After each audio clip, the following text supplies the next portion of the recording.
Good afternoon, ladies and gentlemen, and welcome. Thank you, everyone, for attending. If we could take our seats, we'll get underway. We've got a busy afternoon.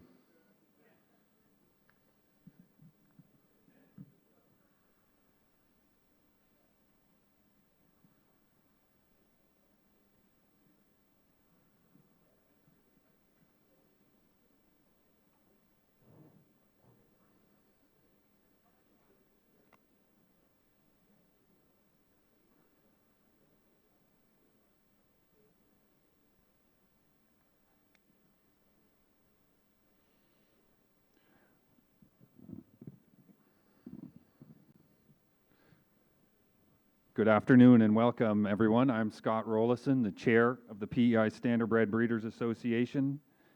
It's a great afternoon. We have a great list of speakers lined up. First off, I would like to just mention a thank you to all the volunteers on our group and let you know who they are. That we're a volunteer group, the PEI Standardbred Breeders Association, that works under the umbrella of the PEI Harness Racing Industry Association.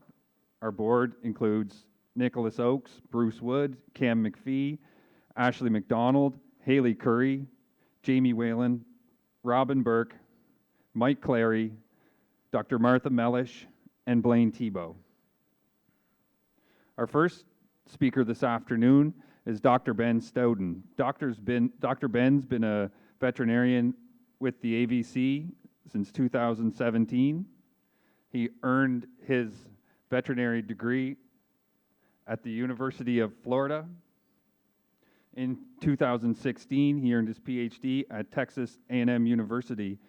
It's been a pleasure to get to know Dr. Stoughton through this group, and Dr. Stoughton's been instrumental in managing and researching the equine viral arteritis situation we've had on PEI, and with Dr. Ben's guidance, we've come a long way to managing that disease on PEI. So without further ado, Dr. Ben's going to talk with us about biosecurity and other things related to that in equine farming here. So please join me in welcoming Dr. Ben.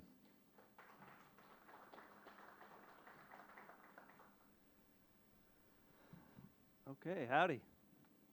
Can you guys hear me all right? Thanks for the invitation to come, and I was here last year, so I appreciate the opportunity to come back and to speak to you all. I'm going to see if I can advance the slides here. Speak to you all again. I know you love horses and love breeding and are excited about the changing seasons. The summer's coming. So today my goal is to recap some of the information that I discussed last year around this particular viral infection and some of the work that we've been able to do since last year with your help, which I'm very grateful for. Here we go. So we're going to go through these things. So we're going to start out with what are infection control and biosecurity.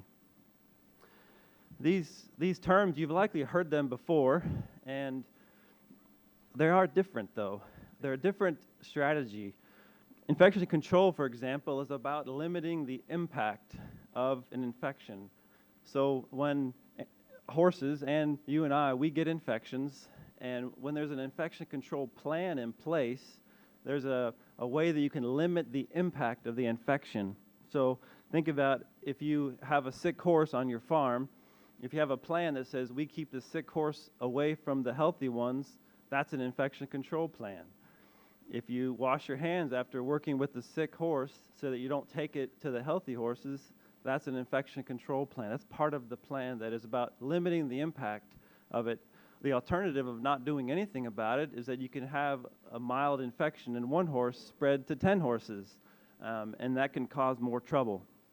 Biosecurity is a bit different. Biosecurity is more related to reducing the risk of transmission, and you can think about it about entry. So if you have a small farm and you're not bringing in any new horses, then you actually have a biosecurity plan in some way, shape, or form, because you're actually not allowing these other organisms to enter your farm. Or from a breeding standpoint, this particular virus, equine viral arteritis, is not just a flu-type virus. It actually is spread as a sexually transmitted disease.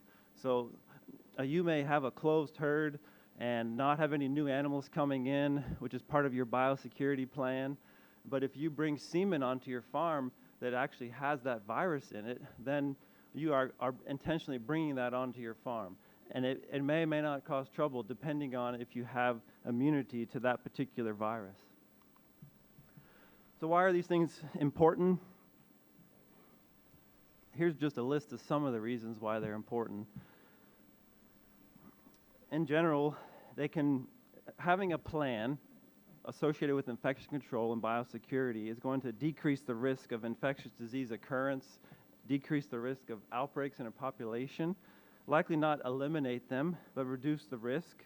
It's going to reduce the risk of societal disruptions, so event cancellations. When all the horses are sick and they can't race, that's an event cancellation.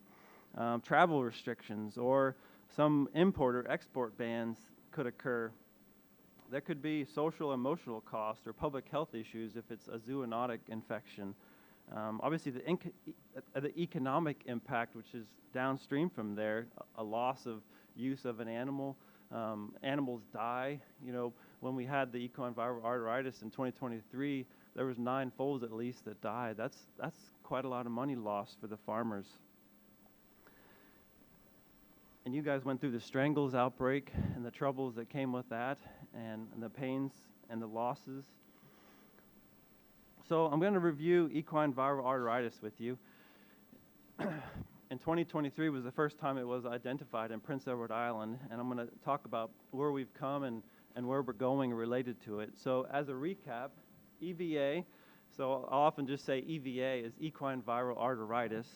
This is a contagious viral disease, and what's unique about it is that it's actually venereally spread and spread by nose and mouth. So when you think of a flu virus, you know, runny nose, that could be EVA, but it could also be the flu or some kind of rhinitis virus. It could be a herpes virus. Those are the common viral infections. It could be a bacterial infection causing that, but this particular virus is troublesome because it's not just spread like the flu, it's also spread venereally, which is actually how most of the outbreaks happen in the world related to this. It got its name because they figured out that what it does is it causes inflammation in these tiny little blood vessels, and they're called arterioles, and they get inflamed, and the itis means inflammation. So that's where it gets the arteritis. It causes inflammation in these really small blood vessels. And some of the clinical signs that you see are related to the inflammation in the blood vessels. There's a worldwide distribution of this particular infection. Thankfully, it's pretty rare, and so it occurs sporadically in most populations where it might not see it for a long time and then it'll pop up. It is a notifiable disease in the UK because they have had several outbreaks that disturb the population of the racehorses there, so they have made it notifiable by the industry, and they've eradicated it in places like New Zealand and Iceland and Japan. And historically, when they go back and look at some of the old records from hundreds of years ago, likely the infection was something called equine typhoid or epizootic cellulitis, this kind of pink eye making the eyes really swollen and pink. So it's been around a while, and we're just figured it out probably about 75 years ago, what the virus is, and then learning more each decade in terms of how to prevent it, how to manage it, how to reduce the risk associated with it, because we can't really get rid of it completely. It's going to pop up in populations here and there, and it has popped up here. So it's an RNA virus for those of you biologists that like that kind of thing, and it's spread by respiratory system. It's spread by placental. So the placenta itself, if let's say the baby is infected, the placenta would also be infected. It could be spread in the environment. The virus can live in the environment depending on the conditions and how frequently it's cleaned. And then most troublesome is it's spread venereally.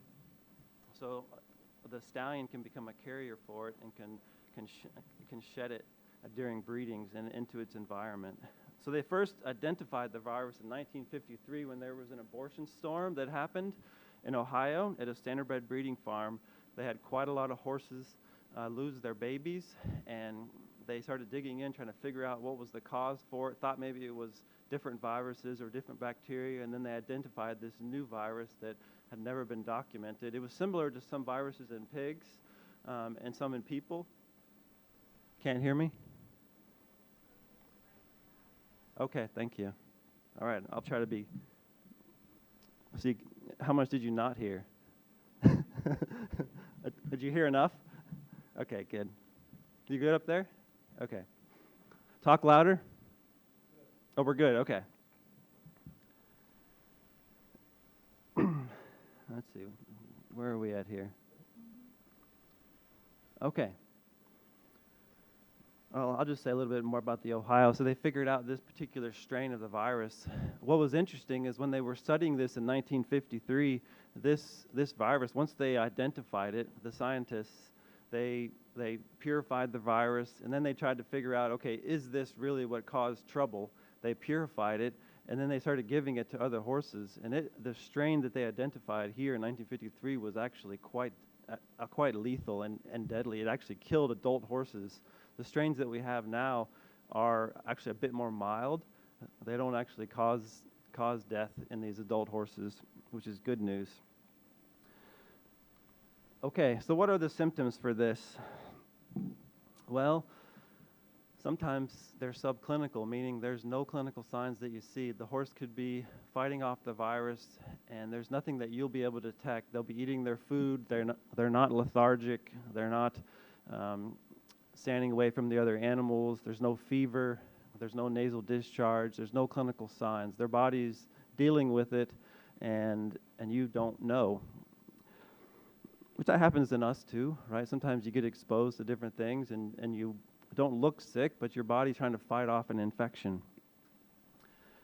When the horses do mount a strong immune response, then they're going to, sometimes that immune response is really powerful. So if you have a really bad infection that your body is trying to neutralize, let's say for the first time, it puts up a really high fever, and the fever helps the immune system destroy the organisms, fight off the viruses. So the fever is a protective mechanism and is a clue that they're fighting an infection. And when they have a fever, they don't want to eat usually, and they're kind of standing away from others. Another clinical signs that you might see with this particular condition is swelling. Because it damages the blood vessels that are carrying all the blood around to different tissues. When those blood vessels get injured, what happens is they start to leak. They start to leak fluid out. And when blood leaks out of your vessels, it causes edema. It causes fluid. And edema can happen in the head. It can happen in the limbs. It can happen in the scrotum area, under the belly. And this is because of the vasculitis, the arteritis that's happening. Another clue for this particular virus is some horses get hives. So they may not have a fever, and all they get is hives. They have a batch of hives that pop up. That could be a clue of this particular infection. Another clue could be the ocular and nasal discharge that they develop, which is more from a conjunctivitis. Think of it as almost a pink eye that they get. Another scary one is abortions. They can get abortions and slip the foal just about any time during their pregnancy. They could lose it early on in that first month or two, where you're not going to see the baby typically. Another manifestation of this, which is actually quite rare, but we had it here more common than I've ever seen or heard of, is this thing called severe interstitial pneumonia. And this particular manifestation of this disease is because the moms get exposed to the virus and they're not immune to it. They get exposed to it in the last 1 to 2 weeks of their pregnancy. So right close to their foaling date, they get exposed to this virus. The virus goes in and infects the baby, but instead of causing an abortion, it just causes the baby to get the infection. And then when the baby's born, it may actually look okay for the first couple days, and then it starts to show clinical signs, not being able to breathe well, not as strong. Some of the more common things you see just when a foal didn't get enough colostrum, or they're born too early, or their brain's not working well enough to suckle or something like that. But these foals that develop this pneumonia, there's no treatment. They can't survive this severe pneumonia, which is terribly sad to watch. Another type of infection, so when the foals get past that kind of neonatal stage, they seem to be able to push through it. There are some fatalities that can occur in this kind of weanling stage, but the ones that get infected after around the 6-week mark, they're likely going to get a mild pneumonia, maybe some diarrhea and inflammation in their intestines called an enteritis, but they'll be able to pull through it with some supportive care. Okay, what are we on to now? How are we doing on time? Okay, good. So how's it spread? Well, I've already mentioned this, but I'll reiterate it here. So nasal discharge, coughing, you could have ocular discharge, the runny eyes. The virus can be in all of these discharges. The venereal routes is the most unique part, and I think probably the most important part for preventing trouble from this in the future in various populations, including ours. So it's spread by the infected stallion semen to mares. And stallions themselves, they can become short and long-term carriers. And what I mean by that, if a stallion is not immune to this virus, gets the infection, very well the virus could go and live inside the reproductive system, and then they don't have any clinical signs after that. It's just living there hiding, and every time that they ejaculate and breed, they're spreading that virus into the environment. And depending on if the things that are around them are immune to it or not, there may be no clinical signs, or there may be a lot of clinical signs if they have no immunity to it. The placenta itself, the uterine fluids can have the viral particles in it. If you're in contact with these things, your hands could potentially spread it. The stalls, if there was, say, a sick stallion, or if there was a sick mare or a sick foal in that particular stall, and then let's say the foal died, and then you went and put another healthy baby in there. If that foal had that particular virus, it would give it to the next foal if it wasn't immune to it, and it could spread that way just from the environment, even though they had no direct contact with one another. Buckets, the artificial vagina, if it's not cleaned, could also spread the semen. And the incubation period for this can range from 2 to 14 days. So it could be they start showing clinical signs, just within a couple of days of getting exposed to the organism, but it could also drag on a little bit, even up to 14 days. Okay. What we got here? What are the economic consequences for this? Well, the losses from the abortion and the death of young foals is probably the most devastating, because this is your goal and pride and joy. It's the future generations that are to come, all the energy that's put into it. The disruption of training schedules, reduced races, competition and entries, cancellations. There can be a decreased commercial value if a carrier stallion is identified. You could have reduced demand for an EVA carrier stallion. So that's a real possibility.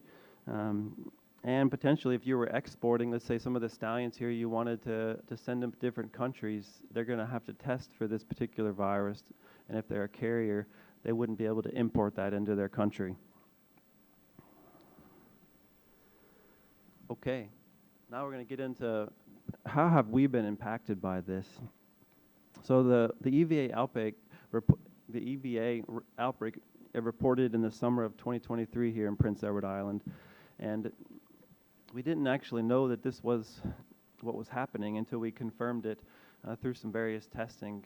And the way that it happened, as I was in the clinic, and I'm a large animal internal medicine clinician, and so I work at the AVC and the large animal hospital, and I usually receive cases on referral from local veterinarians. So when the animal doesn't get well at the farm, or it needs some more advanced intensive care or tests and hospitalization, let's say a neonatal foal that needs around-the-clock care, they usually come in to me on referral. And so I had a couple foals come in on referral that were presenting with clinical signs very similar to what I would typically see with neonatal septicemia, where they have bacterial infection, bacteria is in their blood, and they need antimicrobials and plasma and intravenous fluids and tube feeding, and you can pull through a lot of those foals with intensive care and supportive care.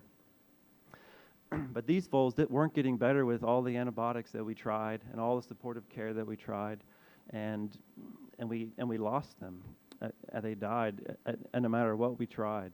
And after that, trying to figure out what was going on, we tested them for influenza and herpes viruses, and they were all coming back negative. And that was, if I hadn't been wrestling, trying to figure out what was going on, the story could have stopped right there. But because our team was interested in trying to figure out, why is this happening to us? Why is the treatment's not working? Why are these foals dying? We ran some additional tests and sent some samples to Cornell University, and thankfully, by the grace of God, we figured out what the actual infection was, and we've been able to make some intentional plans and programs to try to prevent it from causing more trouble. And as far as I could tell, it's never been identified here in the Maritimes. Maybe the virus was here before, but it hasn't caused any trouble recently and never had a positive test, although it wasn't tested for as commonly, 20, 30 years ago. So what has happened, we have documented at least 10 neonatal foal deaths for this particular virus. We've identified stallion infections. We've identified some abortions. We've seen more open mares and mares requiring more breeding attempts than normal. We've also seen some of the racehorses showing this EVA-like syndrome, and that was from Ontario that I got that term, where they have lethargy, swollen legs, hives, fever, anorexia. But when you test them or try to find the virus, you can't identify it. They're not having really high blood titers. They're not having a lot of viral shedding, and so we call it an EVA-like syndrome. Hoping to investigate that a little bit this summer. This was just a thing that was published in 2023 when we were having the initial trouble. Okay, so here's a bit of some hypotheticals of where I am right now, and why do we have such a high rate of neonatal death? Because when you read in the literature about this particular virus, and it's not a very common infection, and so it's not that a lot of the veterinarians are walking around with a whole lot of experience and just ready to go knowledge on this particular infection. It's something you may learn in the textbook and maybe get questioned on it, but it's not something that happens very commonly. So when I started learning about this all over again, once we got the positive blood test, I wasn't finding what our story was very commonly, that we'd have a lot of neonatal foal deaths, that we'd have a lot of these babies getting the interstitial pneumonia. So why did this happen? I think likely a combination of this is the reason. So we had a naive population that was recently exposed to the virus, and the exposure most likely happened right around the end of gestation. So the virus reached a peak of exposure in the environment when all the moms were pretty far along in their pregnancy. So instead of aborting or slipping their foal, for some of them, they're just having these foals get born, and then they're developing the clinical signs right after that. New carriers, stallions coming, increasing the threshold. The standardbreds are extremely tough. They can push through things that other horses can't handle, and maybe the threshold was reached by just too much virus. They weren't immune enough to it. By new carriers, more movement of the animals at that time of the year. Maybe there was just insufficient colostrum. Some of the babies that we tested that had this, they didn't have adequate selenium and colostrum in their bodies, so that could impair their immune system, which is already relatively strong, but if they don't have enough selenium, they're not going to be able to fight the infection appropriately. Poor infection control and biosecurity practices, or maybe no intentional actions in general about trying to prevent infections when you get, let's say, a foal dies, being intentional about collecting the body, testing, trying to figure out what it is, cleaning the area where the animal died, cleaning trailers and things like that. Maybe a new mutated strain with a greater virulence, I think, is a possibility. And I have a graduate student that's going to hopefully help me with that particular part of the project to try to figure out, is this strain the same? Has it changed? Is it changing? So to be continued on that.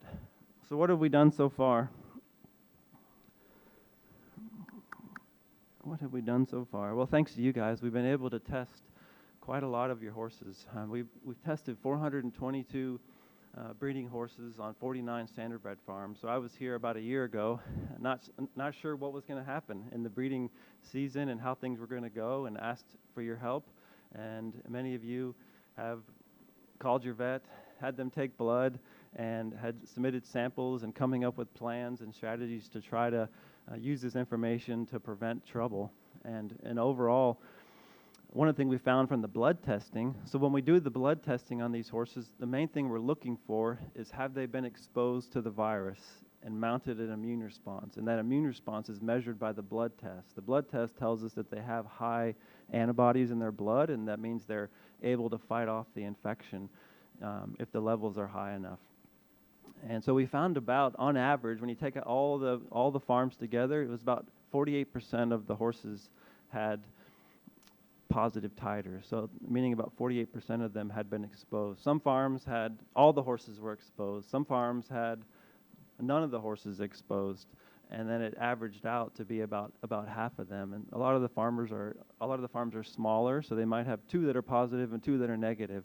And it primarily depended on their history, their travel, and their breeding patterns in the past. We were able to test 24 stallions. We found 17 that were negative. 3 were positive, meaning they're positive on blood test, but they're not a carrier. So that means they've cleared the infection and they're no longer shedding it, and they're immune to it. We identified 5 that were shedding it. And the customized infection control plans that flowed out of that, for example, thankfully we were able to work with 8 different vets on Prince Edward Island from 4 different clinics who were at your places, who are there for you in the middle of the night when you need help. And they were able to take the blood and help interpret the results and come up with a plan that would help target vaccination for some animals, target breeding with others, help you at least have the knowledge to be able to make educated decisions to try to prevent trouble from this particular virus, which we really didn't know exactly what the next impact from it was going to be. Thankfully, over the last breeding season, we only confirmed 1 dead foal from it. So the first year was 9 dead foals, and last year we only had 1 confirmed foal die from it. So I'm actually encouraged by that I think the horses' immune systems are picking up, the awareness has grown, your intentionality is paying off, and I'm hoping this will quiet down. We'll see how this next breeding season goes, but I'm optimistic. But in general, I'm optimistic, so hopefully it'll pan out that way.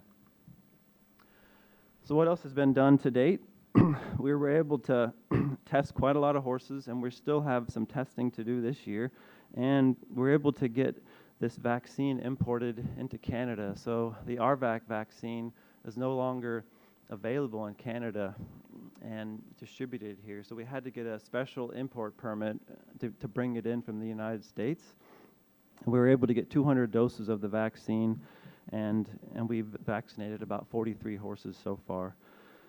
And the primary vaccine strategy that we're going with is targeting the stallions first. Any of the stallions that aren't exposed to the virus or immune to it yet, get them vaccinated, most likely vaccinate them yearly as a booster.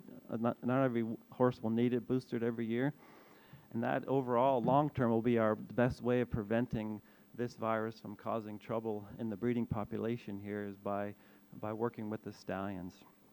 We could also vaccinate any of the colts in their 6 to 12 months of age before they reach their kind of high testosterone stages. And if you're going to keep them intact, if you're going to castrate them, then that pretty much clears their possibility of becoming a carrier, because their carrier status for this virus is dependent upon testosterone levels. So if they have low testosterone levels, it's not going to live in their sex glands, and they're not going to be a carrier. Okay, let's see here. So just one update on the testing itself. Testing for EVA, it's still currently free. Thankfully, we were able to secure funding from the PEI Sustainable Canadian Agricultural Partnership, PEI Harness Racing Industry Association, and got a 3-year funding for that to help you all. And we still have 1 more year to go that allows us to test through this breeding season. Maybe we'll be able to do a little bit next year, kind of in the March region. So kind of spring 2026. So I encourage you to take advantage of that. If you've already tested your horse this year, we can retest them, see if the titers are staying the same or some more have gone up. If you test the horses that were vaccinated, not every horse responds to the vaccine the same way. Same in people and any species. When you give a vaccine, it's supposed to stimulate the immune system, but not every immune system responds the same way. So you can have a horse that got a vaccine that actually didn't mount an immune response to the vaccine and may need a booster. The testing will still be confidential, and the tests will guide the customized infection control plans around this. So primarily still plan to work with your local vets with the testing, coming to the farm, helping you with the breeding, and I can obviously help out as needed too. And it comes with farm calls and consults, and we still need your help. And since we have the funding, and there's still an uncertainty if the cases are going to go up or go down. The trend now is the cases are going down, but I'd say we still learn from this particular challenge and try to set up some programs moving forward that are going to be intentional about preventing this from happening in the future. All right, so what next? I'm going to go through these 10 strategies briefly, and part of them is going to include what I consider the most important next step, which is yearly testing for all the stallions. And I got that from in the UK, their primary strategy for preventing outbreaks is it's not vaccinating the mares. It's actually vaccinating and testing the stallions regularly. So the stallions itself is a smaller population of animals. If you can determine if they're carriers, then you can block the downstream consequences. And so I think long term, that's the takeaway that I see, is that if we can test the stallions yearly, vaccinate them as needed, that could likely have the biggest long-term preventative impact. Okay. So I'm going to go through briefly these 10 steps, the same ones I mentioned last year, and then I'll take some questions at the end. So the first one is, how do you reduce risk from EVA and honestly any of these infectious diseases that can cause abortion and cause disease in your young horses in your farm is coming up with a plan, a proactive plan for your farm. With the overall goals is trying to reduce exposure to infectious agents, so being intentional about for example, bringing in things that may have infectious diseases into your population, minimize any risk factors that decrease the resistance. So if your selenium levels are deficient in some of the animals, those animals could be more susceptible to infections. And enhance resistance to disease by use of vaccinations and herd immunity. Number 2 here is, this one's a common sense one, but it will pay off. This is the isolating of all newcomer horses. And I found over the past, just even with my own farm, I have 7 horses, and when I get a new horse, I only have a handful of acres, and I only have 1 barn. So how do you isolate a new horse? You have to stick them in a field by themselves and drag water to them for a couple of weeks. And it's not easy to isolate a newcomer, but I encourage you, related to your infection control plan, to try to make it work for a couple of weeks, because if that horse has a subclinical infection and they get thrown out right away with all the other horses who aren't immune to that particular infection, trouble could arise, it could become costly. And so instead of hoping it doesn't happen or pretending like it won't happen to you, isolating the newcomer horses is a good strategy, and to make it work within your particular farm and your spaces that you have. So, for example, with a lot of the viral infections, the incubation period is 2 to 3 weeks, so that's where we get this number. Even if you can do a week, that would help. 10 days would help. If you can do 2 weeks, try that. Take the new horse, put it in a separate area, and watch it closely. And after a couple of weeks, then you've done due diligence. If it's not showing any clinical signs, then you've at least protected you from those acute infections that would likely spread and cause trouble in your herd. Number 3, this one, I think most people are able to do this, but some farms do have both things happening together. And so this comes from, this general recommendation is coming from the fact that the brood mares, when they're pregnant, they can be quite sensitive to some of these respiratory viruses. So the young horses, think about the young kids having colds and flus in the daycares, and then you take those kids and put them into the nursing home. You might cause a lot of trouble, respiratory infections in those people that have their immune systems a bit more impaired. And so having these two populations mixed together, it does increase the risk of infections and causing trouble in the moms and them losing their baby. So ideally segregate the populations. If you have stallions that are carriers, keep them away from the other animals if possible. Obviously, you could protect the brood mares if you have horses that are coming and going, training and going to the racetrack or coming from the sales and things like that, and you put them in the same area where they're sharing and potentially sharing resources like water or fence lines. They could take infections that they picked up and share it with your horses that are there at the farm. So, and I'll just put a plug here as a reminder, there is still a PEI necropsy program in place which subsidizes necropsies if an animal does die, and covers it up to 80%. So this is quite helpful when we're trying to figure out diseases, and that extra expense can be subsidized through this program. Okay, number 4, this one is related to the stallions, and it's checking the stallions every year. So checking them and making sure that they're still immune to it, and they aren't shedding any infectious diseases in their semen. So identifying the seronegative stallions. If, let's say, you're buying a new stallion, you're bringing it to the island, test the blood on the stallion, see if it's immune to it. If it shows signs of having a high immunity to it, then you will go ahead and test the semen and see if it's actually shedding the virus, see if you brought a carrier. And then you can, if it is a carrier, then you can make plans to deal with that and still use it for breeding, but it will require different strategies to prevent trouble on your farm. You can have stallions that are seropositive, so positive on the blood test, but they don't shed the virus. That means they've been exposed, now they're immune to it. The virus isn't hiding from their immune system in their sex glands, and they're not able to spread the virus to the environment. So doing this annually is my strong recommendation. And we have number 5 here. Just physically separate the carrier stallion. So if our big picture is we're trying to prevent EVA trouble on the farm, and we're going to go to the stallions as the main way to do this long term, if we identify carrier stallions, then we come up with a plan to protect the non-carrier stallions from getting exposed to the carrier stallion, so we don't have like a domino effect. Because we get one carrier stallion, their studies where at stallion shows where they're all stallions, and all the stallions end up getting infected from this particular virus, so they can spread it among themselves, and then you have more carriers, and you have more pressure on the population to have trouble with this particular virus. Because in general, the carrier stallions, these are the most important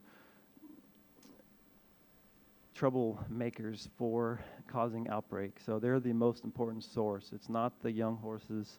It's typically not the foals. It's not the mares. It's the stallions that are carrying this without any clinical signs, and then they're spreading it during breeding season. Okay, so vaccinate the stallions if they are seronegative. The vaccine that we're using is a modified live vaccine, and it stimulates the immune system quite well and can provide protective immunity for it. It does make them positive on the blood test after that.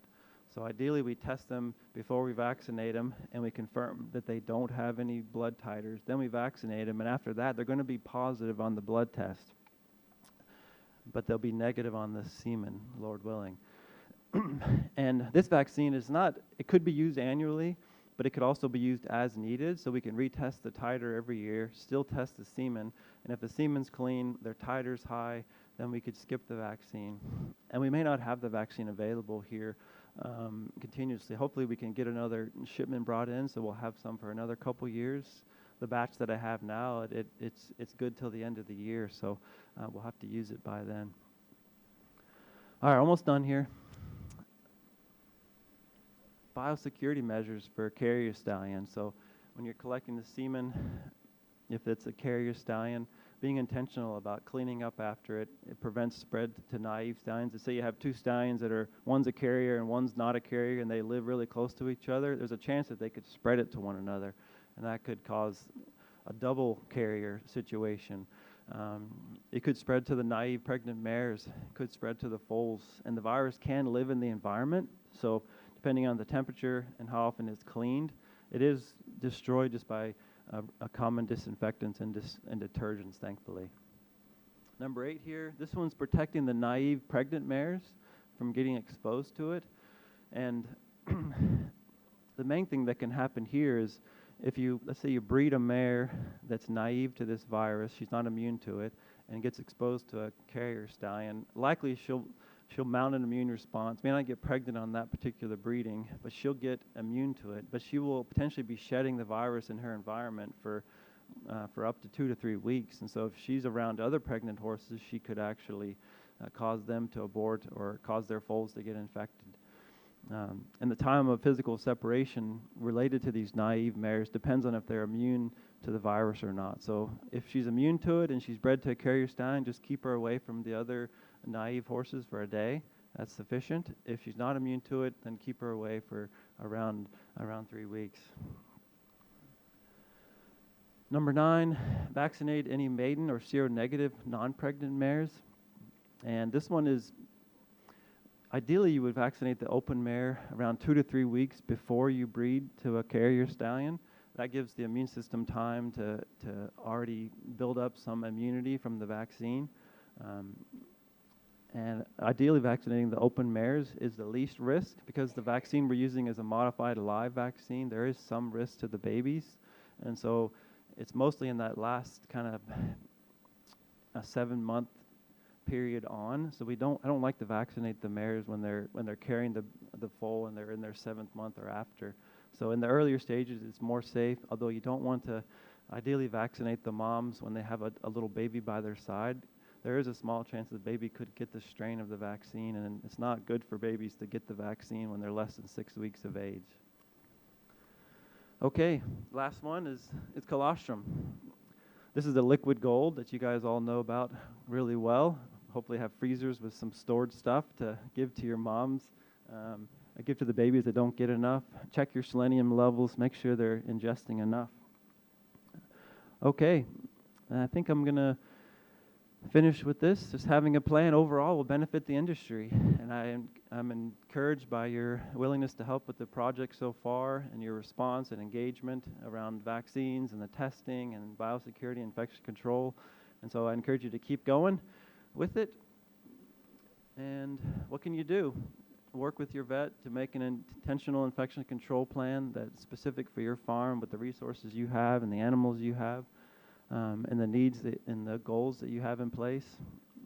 If you have stallions, test them every year, potentially get them vaccinated as needed. And that's it. Lots of thank yous for everyone that's been helping me with this project. And I'll take any questions now if we have time.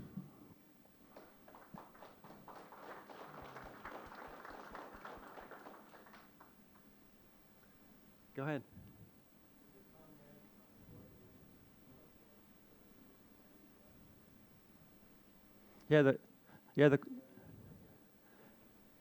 The question was asked if I would comment on the differences between inorganic and organic selenium. And so when you're supplementing selenium and you're purchasing it from the feed store, the type of selenium that you're buying is going to determine how much it costs and if it's actually available for the horse to absorb it. So in general, inorganic selenium is going to be less expensive but less bioavailable, meaning they could be eating it. You think you're giving selenium, but the animal isn't actually absorbing as much of it into their bloodstream and distributing it to their tissues. organic selenium is proven to be more bioavailable, so more readily available for the animals to absorb into their blood. And because any animal that lives on the forages here in the Maritimes that are grown in our soil, they are selenium deficient because the soil themselves is deficient in this particular mineral. So some animals, not every animal gets sick from selenium deficiencies, but if you've grown up raising calves and lambs and foals, these animals, the foals, especially the young growing animals, they don't tolerate the low selenium levels really well. So my general recommendation around selenium is, okay, come up with the plan that you have, the selenium supplement that you want to use, and give a dose to your horses, and then do spot checks, test their blood levels, and see if actually what you're feeding is doing any good, rather than just assuming that it's doing really good. Some of the greater risks they showed in research around selenium supplementation is when you just put out salt licks. The farms that only use salt licks for selenium supplementation, hoping and assuming that the horses would take what they need, those farms had the greater risk of having horses with selenium deficiencies and the downstream consequences from that. So is that enough for you? Well, I'll give you an example of what we're feeding on our farm is 2 milligrams of organic and 1 milligram of inorganic. And it seems, we haven't done any tests yet, but we should. And for example, we would always, we would run them maybe 20 to 25% retained placentas. Mm-hmm. And since we started going with 3 milligrams, last year we had no retained placentas. Plus, we had 100% conception rate. We bred 10 in foal, and we've never, ever come near that before. Coincidence or not, we have to stick with it now. Yeah, exactly. I mean, this industry, there's so many variables that we don't have control over, but as we grow in our knowledge and stewardship of these things, a selenium diet is so important. It's likely even more important than all the stuff I talked to you about the viruses. Diet, nutrition, spend your energy on those things is really worth it. And doing the spot checks to actually determine if what you're feeding and all the money you're spending is giving you the effect particular to the selenium. So when they first came out with selenium recommendations, they said 1 milligram is what horses should get. Now, in general, the full-size horse is recommended to get about 3 milligrams, but like a lot of things in biology, it's not as simple as, 3 is good, 1 is bad, or 2 is bad. They're all variable. So that's why doing the blood test, spot checking, not every year, but just say, okay, I've tried this feed, the animals look good, let's make sure the seleniums are adequate, because you'll be really sad when the foal is born with really low selenium levels and stands up and then can never walk again. So, and also it's difficult to find organic selenium, like selenium yeast. Mm-hmm. But we source some from a company called Platinum, and it's around $30 for 225 doses. It works out to about 20 cents a day or something. Mm-hmm. But it's only in small jars. But if it would be nice to find a source that had bags of it instead. And of course the inorganic is way cheaper. Oh yeah, for sure. It's next to nothing. Thank you. Yep, you're welcome. Any other questions? Do we have time for another question? Yeah. Okay. My question's about selenium as well. From what I understand, at least some, I don't know if all of the feed mills in the Maritimes will add some selenium to their feed, so like sweet feed and stuff like that.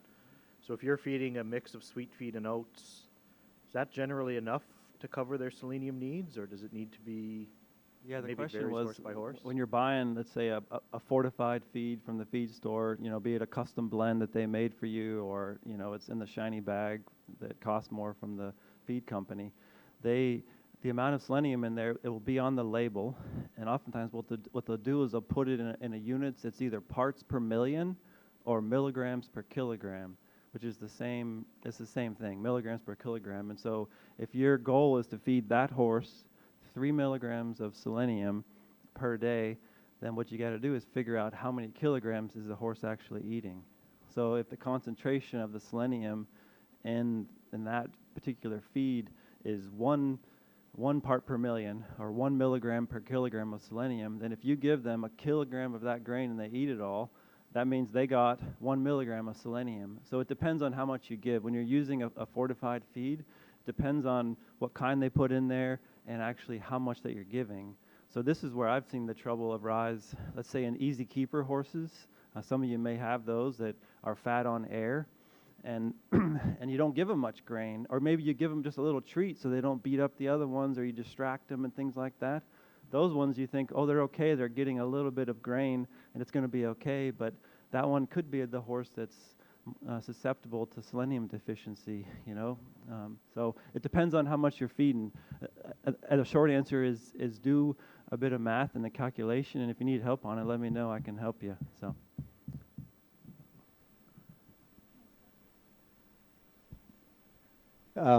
From what I've gathered, the concentration on any feeds I've come across is 0.4 milligrams per kilogram. Yeah. So you'd have to feed 8 kilograms, Yeah. which you'd never get that much into a horse to get your 3 milligrams of selenium. Yeah, that a lot of them vary from, it could be 0.25, some are even lower than that, 0.25, 0.3, some are more concentrated. So if you're feeding a protein balancing ration, it might have a higher concentration. Let's say because you're only supposed to give them a kilo of it a day, and it has higher levels of it. Those are the ones when the horses get into the feed room and eat a bunch of that stuff, it can make them sick if it has a lot of selenium in it. So, good questions.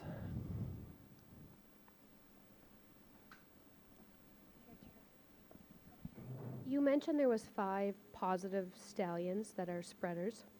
Will those stallions always be positive? Yeah, the question is around carrier stallions that tested positive, and the answer is no. There's no guarantee that a stallion that becomes a carrier will be a long-term shedder. There has been documented cases where stallions will carry the virus for only a few months, and there have been some that have carried it for years, and so it depends. So the only way to know would be if the owner was to test them Yep, every that's year. right. Okay. Yep, yeah. Thank you. You're welcome.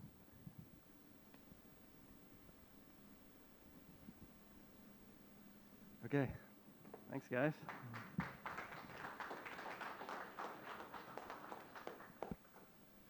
Thank you, Dr. Ben. I've been dealing with Dr. Ben for a couple years now, and for all of you, he's very approachable. He left his number on the screen there. Anybody has any questions, he's very easy to deal with. So, yeah, thank you so much, Dr. Ben. Up next, Nick is going to introduce our next speaker, Jenna Riegel from Delaware State University. So, Delaware Valley, that's why Nick's doing it. Okay, we're going to play a short video that Parks did on Delaware Valley University. Then we're going to talk to Jenna.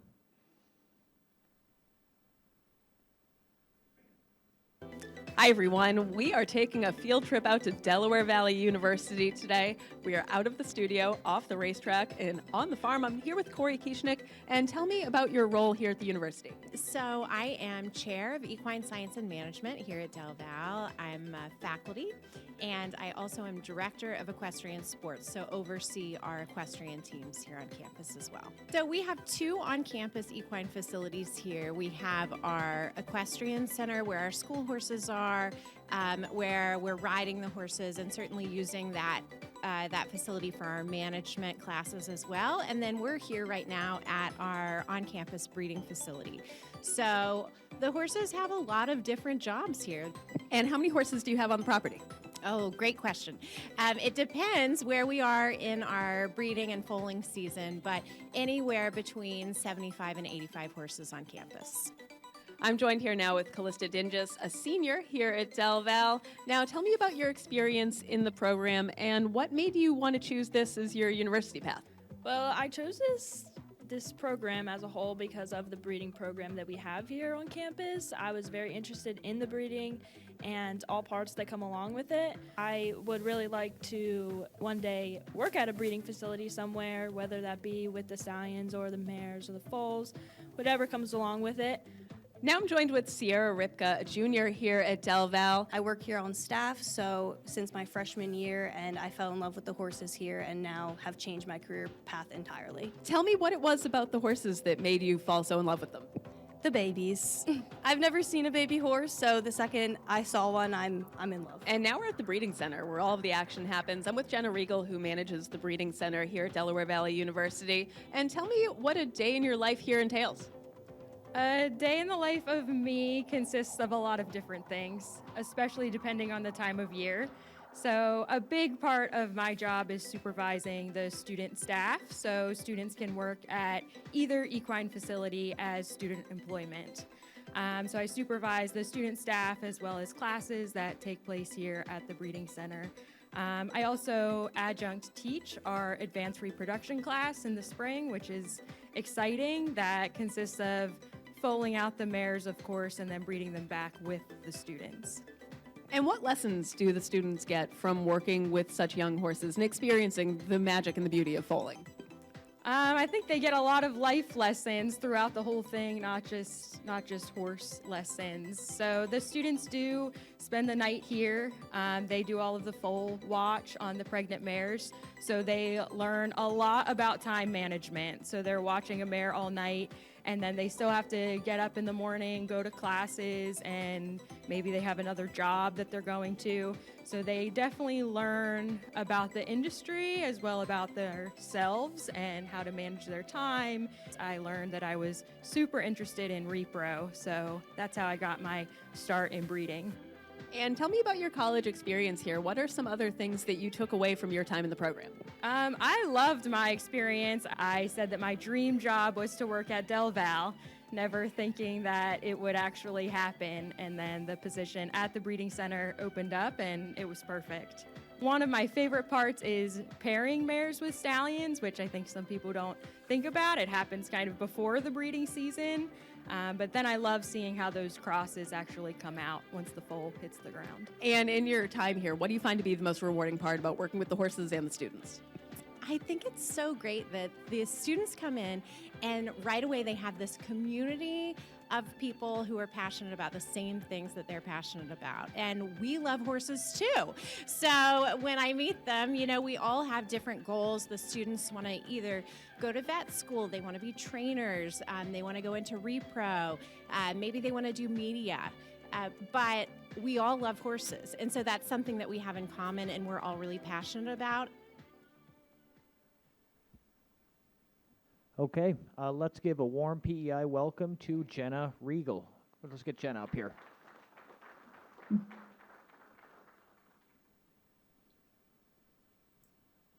Hello. Hey, Jenna, how are you? I'm doing well. How are you? Fantastic. We have a good crowd here today. So this is Jenna Regal. She is the breeding director from Delaware Valley University in Doylestown, Pennsylvania. And Jenna, can you tell us a little bit about yourself? Yeah, so I grew up in central Pennsylvania. I got the horse bug at a very young age. So I grew up in 4-H and riding, and I was always fascinated by racehorses. And then I actually came to Del Val as an undergrad. I graduated in 2014 with my bachelor's degree in equine business management. After that, I went on to work as a veterinary technician at Mid-Atlantic Equine Medical Center in Ringgoes, New Jersey. And I've always had a special interest in equine reproduction. I did a couple internships that were focused in repro. And then I did a little bit of it as a vet tech, and then the position here at Del Val opened up, and the rest is history. I've been in this position for 8 years now. Yeah, and Delaware Valley University is unique in that the university itself owns the brood mares. And you said they have 15 standardbred mares right now? Yep, that's correct. We have 15 active standardbred brood mares. We have a few retired standardbred brood mares as well that are used for teaching different things such as bandaging and injections and parts of the horse, anything that requires them to just stand on cross ties for students to learn. Yeah, and you guys have a few thoroughbreds there too. We offer client services, so we'll full out mares for clients, and the clients tend to be thoroughbreds where their owners are looking for them to be PA sire staked. So they tend to live in either New York or New Jersey, and they need a Pennsylvania home for a little while. So we do pull out a few thoroughbreds for clients. So tell us a little bit about how this program works. These students, they're enrolled at Delaware Valley University, and part of their duties, they're required to help look after the mares, right? Yeah, so it's a 4-year program. When students come in their first year, they're mostly at our on campus equestrian center that houses the riding horses. And then their second year, they head over to the breeding center and they are required to work in the barn as part of their coursework. Sometimes there's some complaints about that, but I think it really weeds them out, the ones that are really going to be successful in the industry and ones who maybe should look into doing something else. Yeah, and you've seen probably all kinds of receptions from your students on kind of the things that are required in this business. Oh, yeah. Yeah, for sure. Tell us a little bit about the facility you have at Delaware Valley. Yeah, so we have a 25 stall barn. We have 4 large foaling stalls that have cameras, remote cameras. So myself and the student staff and the students in the advanced reproduction class have access to those cameras, so we can watch the mares any time of day or night. We have a breeding shed. We do stand 2 standard bred stallions, so we have a breeding shed, and we do have a lab that has everything we need to analyze and process semen. The lab is where the students do the full washing, so it has TVs that go out to the foaling stalls, and it's the lab and the breeding shed is a very nice setup. And then we have about 15 acres of pasture space. Okay. And you told me, how many students do you have in the program currently? There's 89 equine students currently, so their majors vary between equine teaching and training, equine science with a breeding focus. There is a media and communications major that has a small number of those students, and then equine science with a pre-professional focus for students who want to go to vet school. Okay, so the university owns the mares. The students help foal out the mares. They help raise the foals. And then they spend hours and hours prepping these young horses to get ready for the yearling sales. And then your students actually, they attend Harrisburg and show the horses. It's Yeah. It's very unique, isn't it? Yeah, it is a unique program. Everything that I've been talking about really is done through coursework.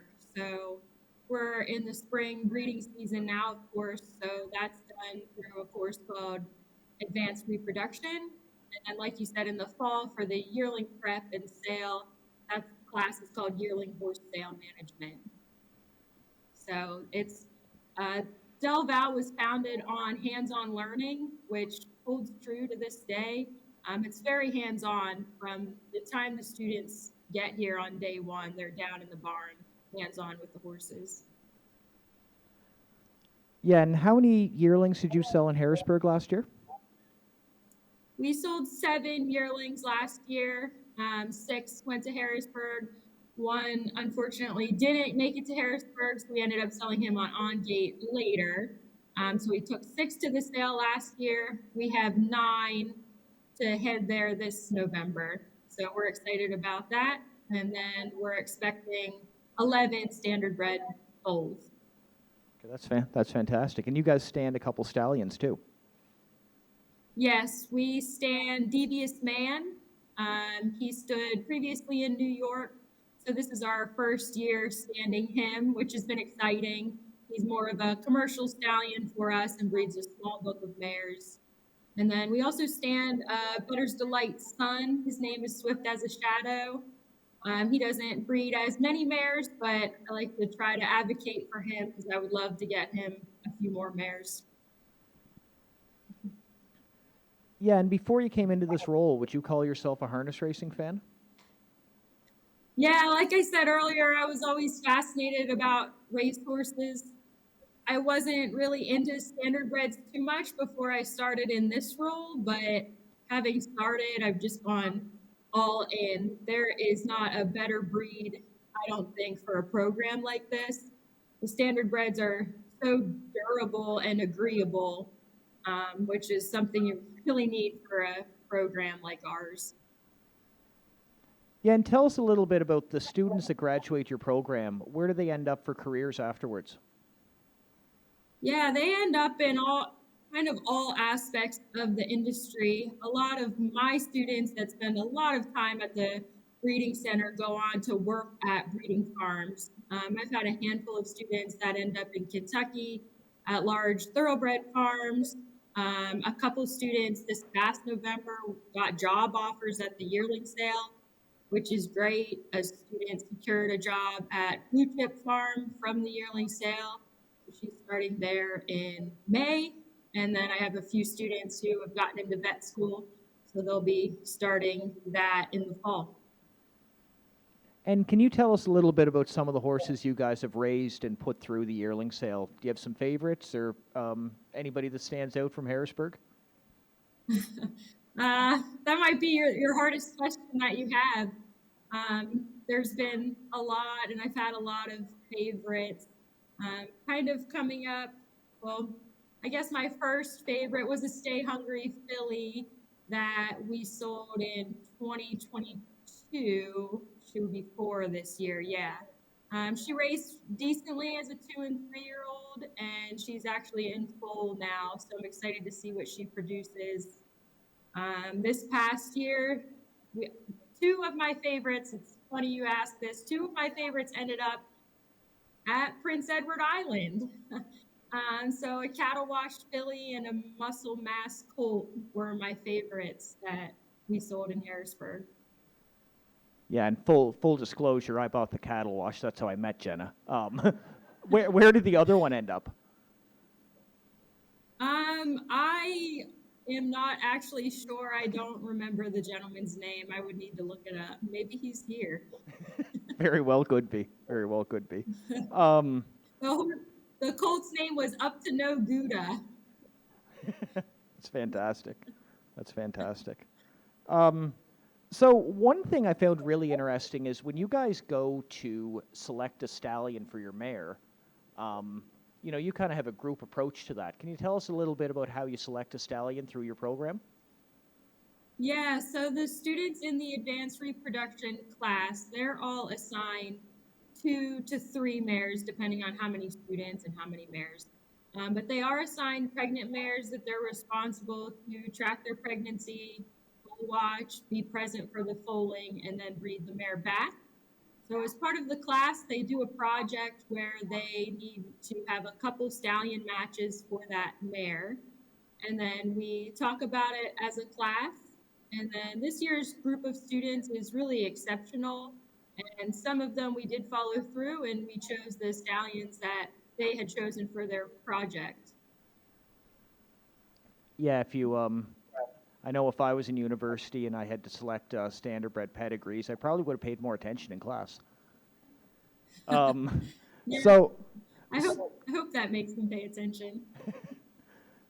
so what do you guys have for plans for 2025? You said you're going to Harrisburg. You have some mares to foal. You have a couple stallions to stand. You know, what do you see for the future of this program? Yeah, so this year we have 14 mares to foal out. 9 are here. We had our 9th last night, actually, a tattoo artist colt. So that was exciting. 11 of those are our school-owned standardbreds. So they'll head to the sale in November of 2026. So we have 5 more mares to foal out. Our stallions, of course, are open for breedings, so we're collecting them. And then the summer is when we start our yearling sale prep. So the yearlings will move in and we'll start prepping them for the sale. And then the fall semester is all about the yearlings. Yeah, and you guys do an absolutely fantastic job. No question about that. So you said you have a couple horses you sold to Prince Edward Island. Have you ever, you've never been to PEI? You know, we have a big race here we call the Gold Cup and Saucer, about 15,000 people. You probably, You wouldn't see that a lot in Pennsylvania harness racing. Do you think you might come and visit? I would love to come and visit. That's fantastic. So everyone, anyone have any questions for Jenna for her program at Delaware Valley University? Mr. Rollison, this is our chair of the PI Stanford Breeders Association. My first question you already answered about how you select the stallions. A little bit lighter-hearted question. How do you pick the names? So every year the advanced reproduction class chooses a theme, and that's what their barn names are. So this year's theme is mountain ranges. Last year's theme was trees, and then I mentioned up to no Gouda. So the yearlings were all named after cheeses, and sometimes their barn name that goes along with the theme carries on to their registered name, but not always. I do like to use the combination of the sire and the dam's name if we can. Any other questions? We enjoyed the cheese theme, so a lot of them stuck. Any other questions for Jenna? Okay, let's give Jenna a big round of applause. Thank you very much for doing this. You're welcome. Thank you for having me. Okay, take care. Okay, we're going to take a 10-minute break, and then we're going to come back with Norman Hall at 2:25.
2 minutes, folks. Take your seats in 2 minutes.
Okay, ladies and gentlemen, if you could take your seats, we'll carry on with the program.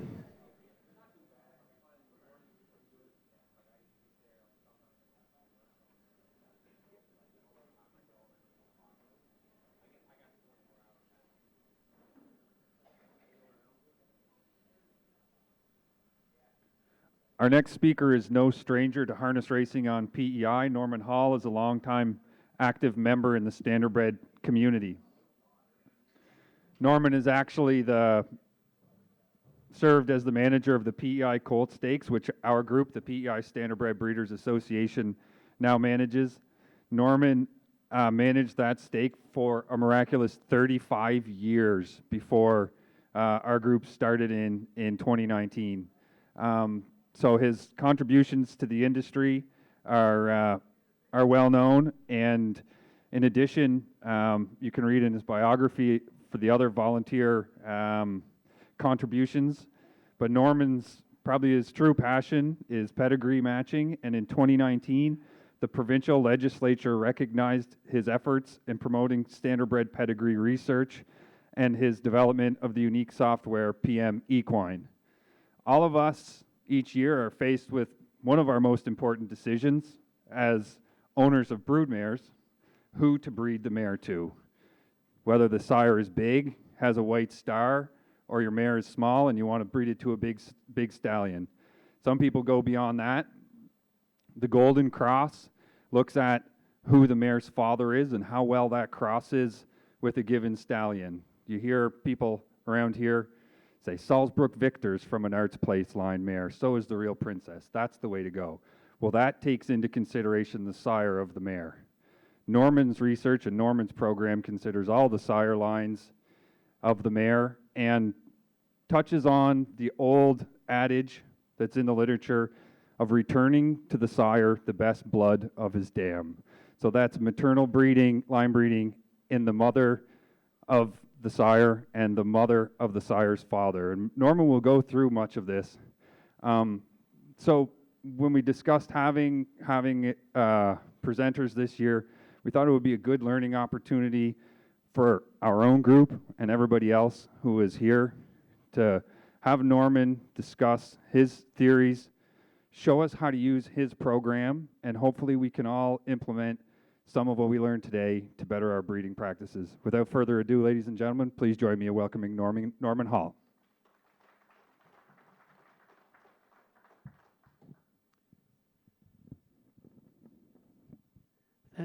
Thank you, Scott.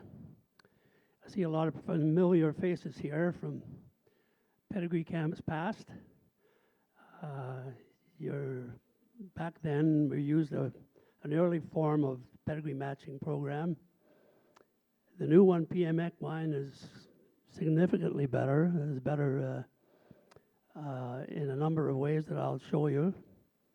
But before I get there, I want to give you a bit of a report card here on how you're doing as breeders. I'm going to look at the foals in North America and show you what's happening in terms of success rate there. Now, success rate, to me, the success in standardbred breeding is producing a foal that makes 100,000 or better. That's a standard that is used throughout the industry because it gets you the black type that you need in the pedigree to sell that foal or subsequent foals from that mare. So $100,000 winners are seemingly hard to get by, but looking at the percentages here. 22 and 21, those are 2-year-olds and 3-year-olds, so they're not really of any consequence here yet because they haven't had their full opportunity to race. But when they get to be 4-year-old, that's the one in 2020, you're up to 15% in North America. So you have, this is the number of foals and the number of $100 winners and the percentage success rate. You see, there's a little dip here in the number of foals. This was almost entirely caused by the uproar in Ontario and Quebec when they basically rearranged the industry. And a lot of the mares that were there in 2013 disappeared. And they got down to 7,500 foals that in 2 years later. And that coincides with, well, here's 75-29. That coincides with the highest percentage success rate.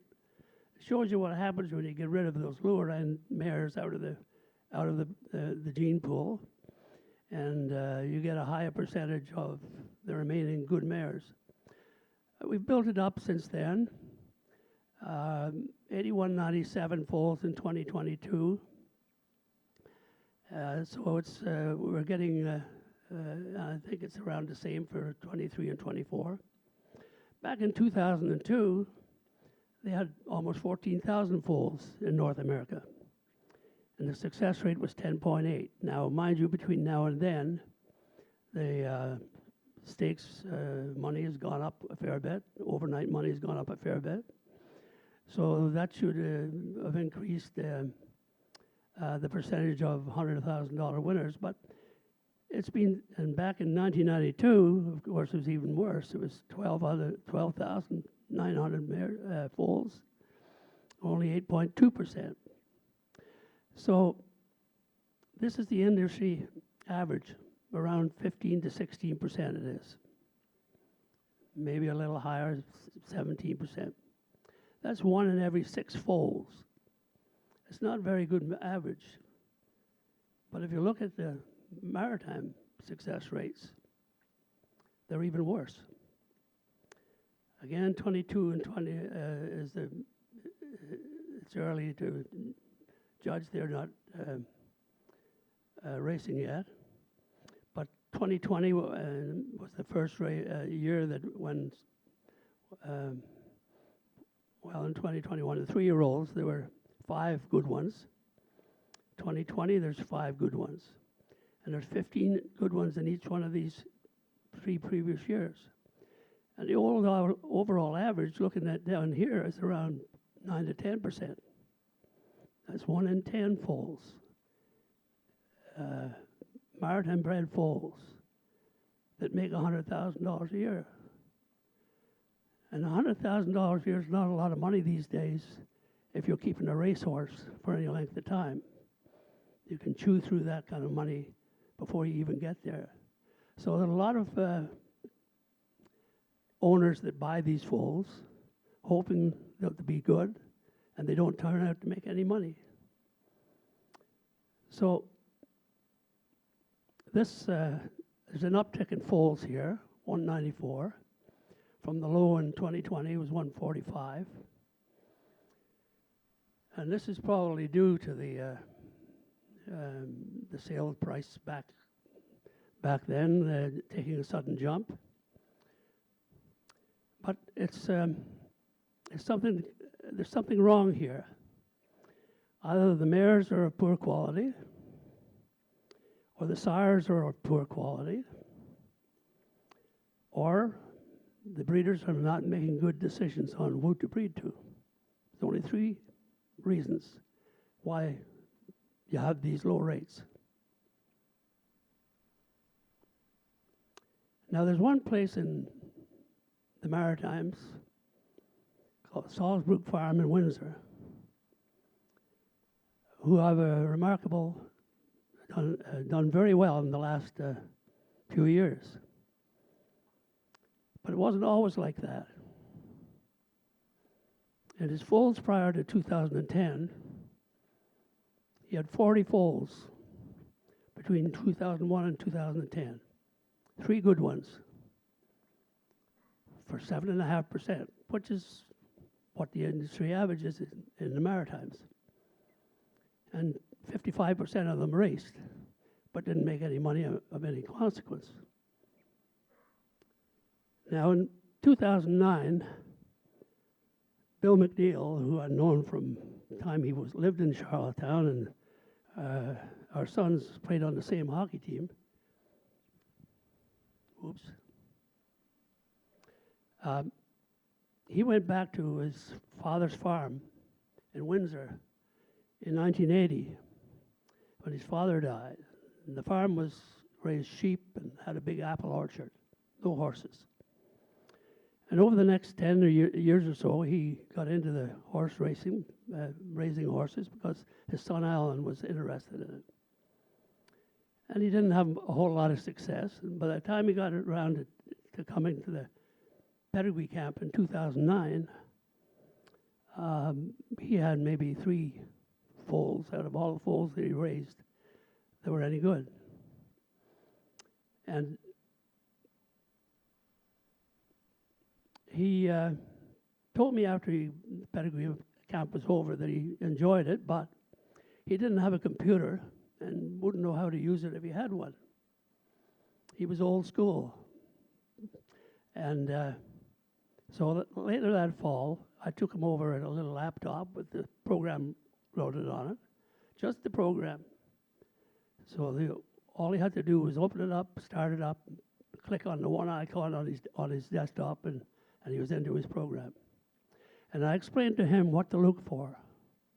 And as Scott said, back then, pedigree matching was based on return to the sire the best bred of his dam, which is an old theory that goes back, way back to the 1930s. It was shown in the book, the first edition of Care and Training of the Trotter and Pacer that was issued by the United States Trotting Association.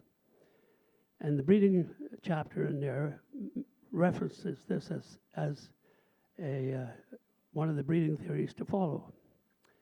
And since then, my investigations have shown that things are a little bit more complicated than that. But just to show you what's happened since Bill started pedigree matching, and his first crop was in 2021, or no, in 2011. And he's had 44 foals, $1,500,000 winners for 34%, and 91% of them have raced. That's the sort of thing you can do. Even a small breeder like Bill breeds 4 or 5 mares a year. And if you breed them right, you get rewarded. His top credit is Salzburg Victor. That's a maritime bred. Fastest maritime bred ever, with a record of 48-1, taken at Woodbine. And then there's Southside Eddie, who's the fastest ever maritime foaled horse. It's by Better Than Cheddar. Took a record of 47-4 last year at Mohawk. His first PM foals in 2011, he bred 3 mares, got 2 foals, a trotter that made it to the races, made 20,000 or so, and Salzburg Alana was the only pacer he had. She was a maritime champion at 2 and 3. That was his first pedigree matched winner.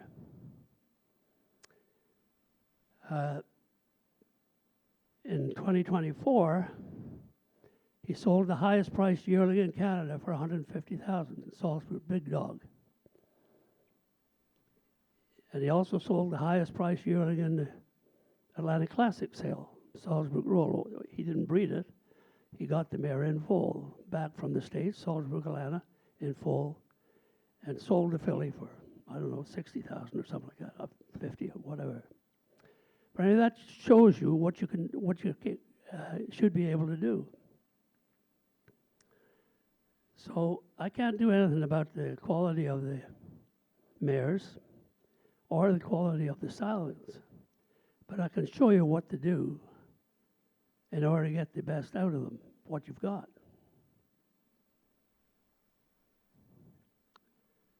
There's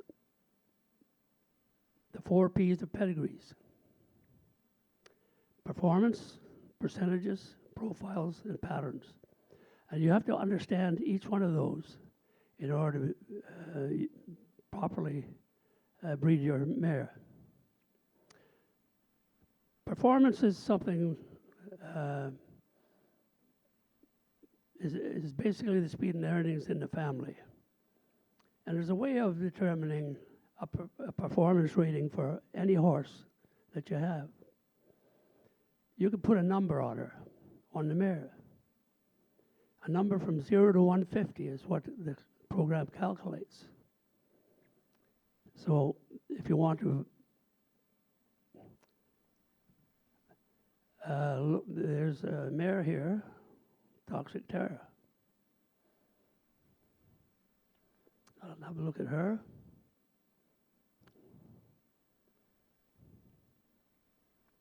And down here is a box called rating.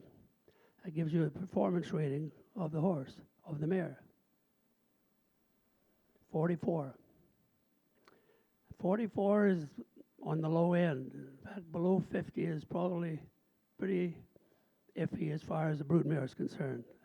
I normally wouldn't recommend breeding mares with 50 or less. In the Maritimes, you'll see a lot of mares that are between 50 and 60. It's good enough to get you to the races. Probably maybe win a stake or 2, but you're not going to make any great amount of money. You get mares that have 60 to 80, then you're into Ontario-style racing. Able to race something bred to that mare in Ontario and make money, make a good chance to make 100,000. And then, of course, 80 and above is Grand Circuit territory. And very few of our maritime horses get into that, of course, but if any. But we've had some good, very good horses leave this island.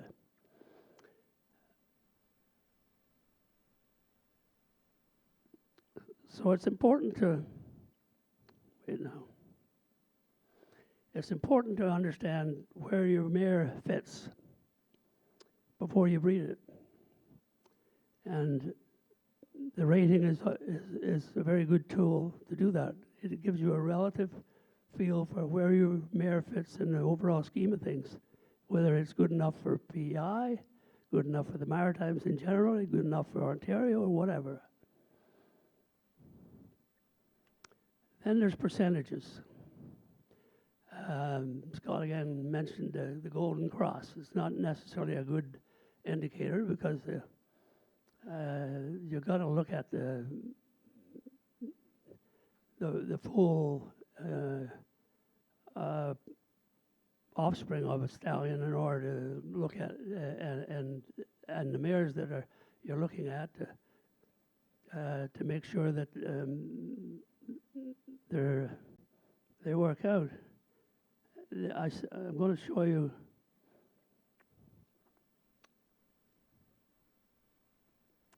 There is a Golden Cross in here. And we're going to use Better's Delight.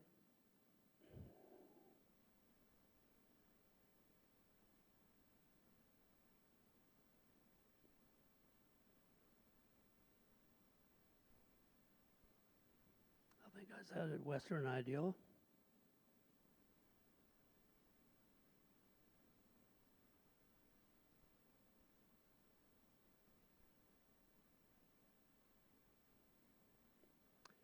And what'll come up here is a list of all the mares, all the foals that are by Better's Delight out of a Western Ideal mare. You can see over here, here's the $100,000 ones. They're 33.9% success rate for that cross. And these are all the foals that are Better's Wish. Is the top one.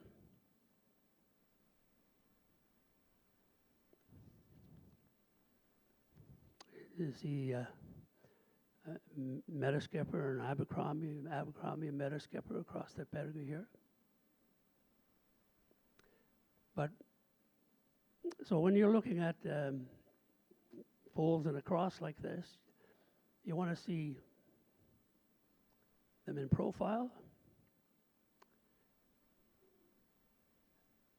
The red ones are Metaskipper lines.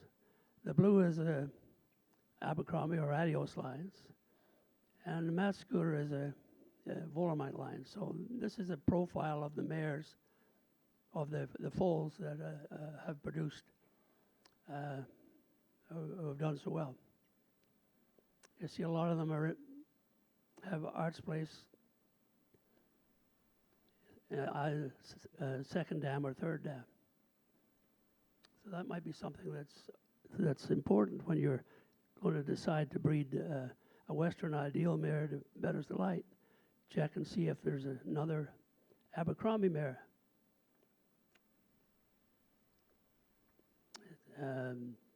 It's pretty much all the way down through.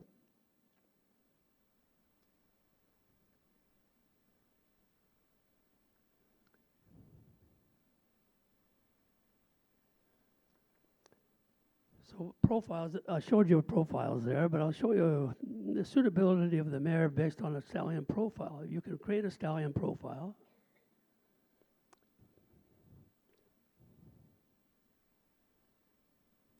For instance, we'll go again here. Let's do Huntsville.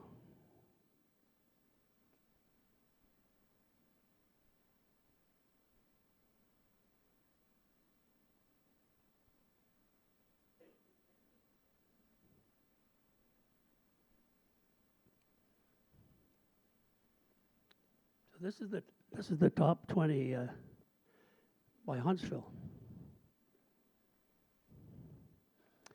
And his dam is Western Hanover Arts Place. So the top one here, Legendary Hanover, is Western Hanover Arts Place. Here's a Most Happy Fella Arts Place, Abercrombie. Another Most Happy Fella, Abercrombie. Another Western Hanover line Arts Place. Most Happy Fella and Abercrombie line. Western and the Adios line, same as Abercrombie. They all have this Abercrombie Most Happy Fella line combinations in the dam. That's called a sire profile. And you can do that for any sire in the database, anyone that has production. and you can see what best to breed her to breed what kind of mares to breed to Huntsville if you want to be successful.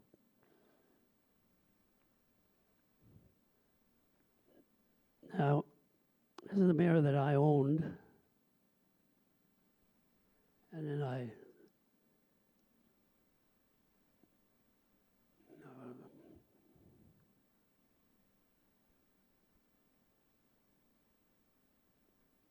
got her in foal to Flameproof Hanover, and then sold the mare to Bill McNeil, and he raised the foal, and the foal is Salzburg Gunner, who raced a bit this year. Wasn't quite ready to race, but I'm sure we'll see him again next year. But Katie's Jet is No Nukes Abercrombie, the same as Huntsville was, and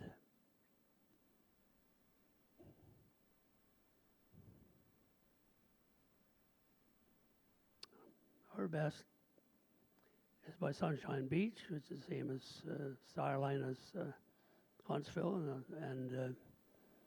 and Flameproof Hanover. But there's Salzburg Gunner here.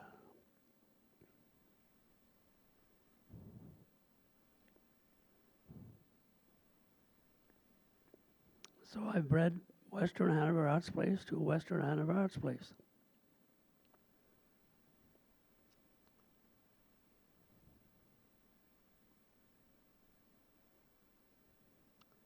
And that is the same breeding as the top filly in the Maritimes this year.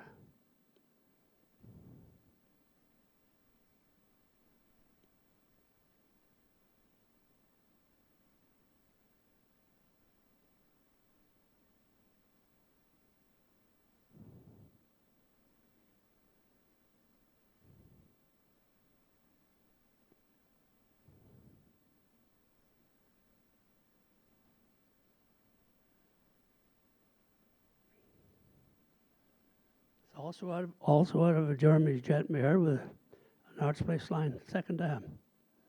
Western Arts Place, Western Arts Place. So this is Salzburg Inferno. Top earnings of any filly in the Maritimes this year, 2-year-old.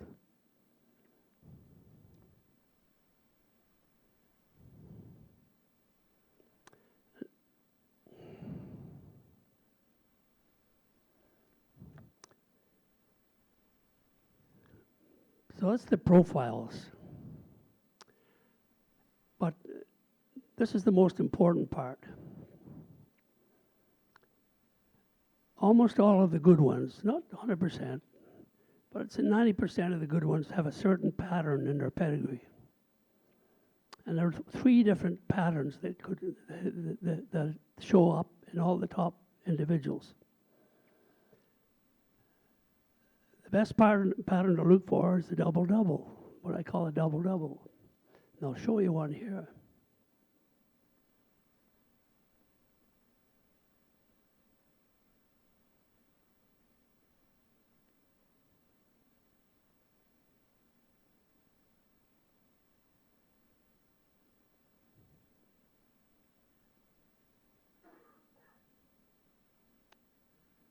I can't spell anymore.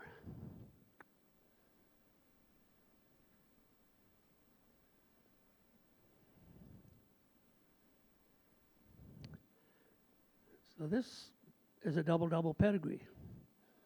If you look over here, you'll see the maternal lines in the sire. That's the lines up here and up Falcon Sealster, and the lines here under McCardle. There's a Metaskipper line, a Volomite, and an Adios line.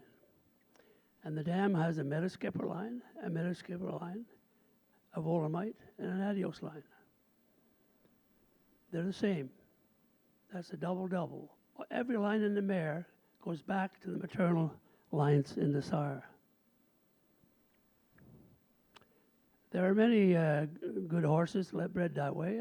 A trotter, I'll show you.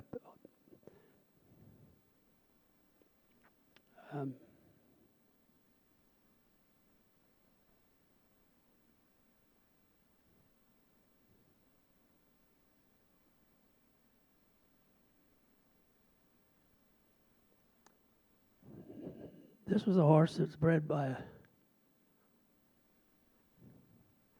a client of mine called Orderby Stable.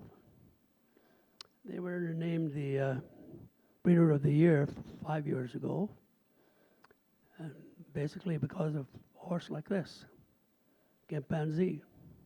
This is one of his. And it's by Chapter 7 out of a muscle massive mare. You see here, 3 speedster lines and a worthy boy line, a star sprite line. 3 speedster lines and a worthy boy, it's the star sprite line. That's the double again.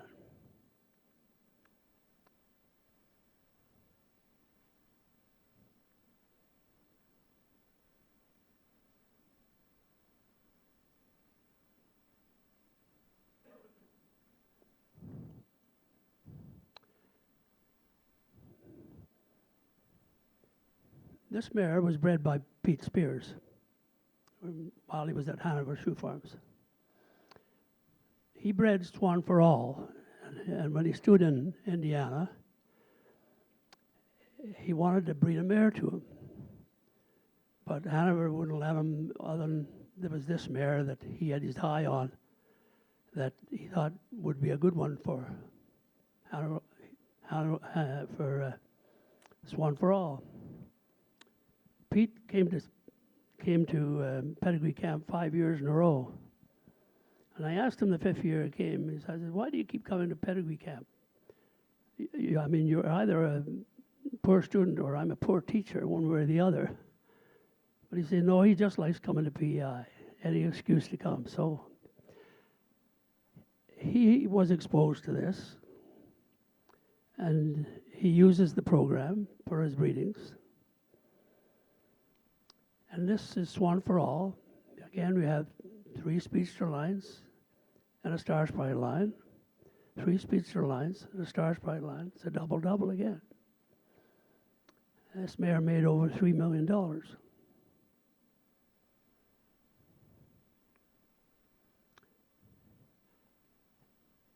And there's people on the island. There's the McPhee, who uses the program.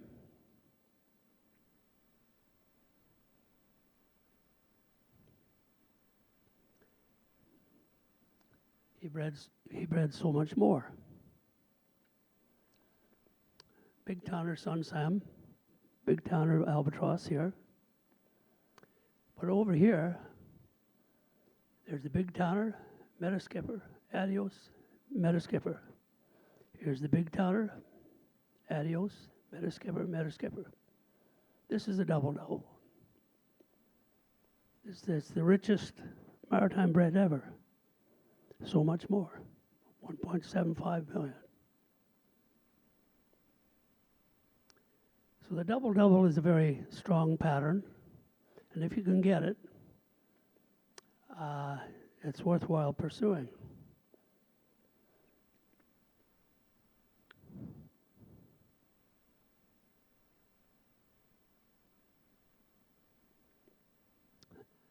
The next one is a kind of a strange one.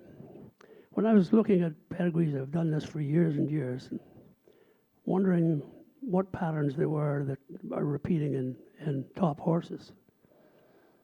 I came across, in studying some thoroughbreds, a pattern there that showed the top sire, the sire line being inbred in the mare. I call it a TB pattern originally, just because I found it in the mare. And then I went to look for them in the top individuals in earnings of all standardbreds.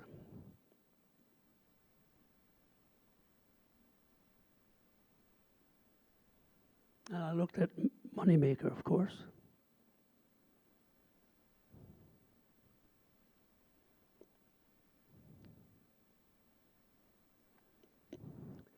Moneymaker is speedster line, The S at the end designates speedster line.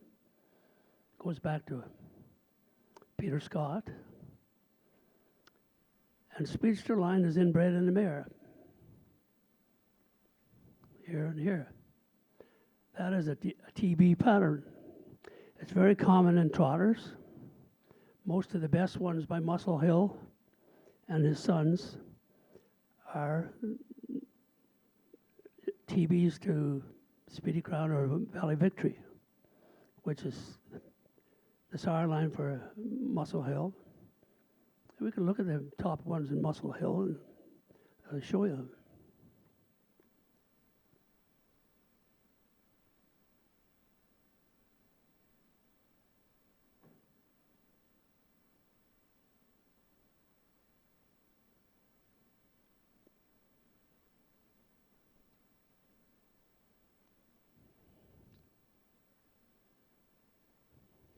There's quite a few of them there, so take a second or two to bring them up.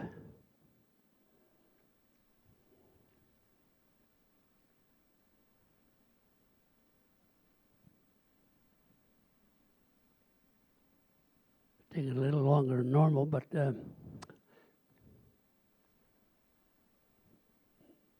these are the best ones from a Muscle Hill. If you do profiles, you'll see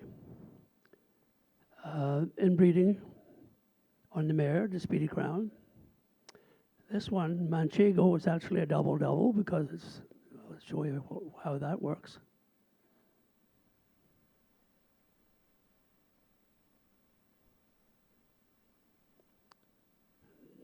Two Worthy Boy lines, a speedster and a Volomite. There's a Volomite and a Worthy Boy and two speedsters. This is the same lines on both sides. So this is a double-double. This one here is inbred to speedster. This one's inbred to speedster. This one, this one, this one, this one. And there's another double-double, Mission Brief. Very famous mare. She's got the Volomite line and the Star Sprite line and two speedster lines. This one doesn't make sense. I told you it's not 100%. But this one here, another one that's kind of unexplainable. This one here. So you see that Muscle Hill leaned very much on this TB pattern for his best ones, with some double-doubles thrown in there. And his sons are doing the same thing. You have a couple of sons of Muscle Hill here on the island. Muscle Through It, I think is.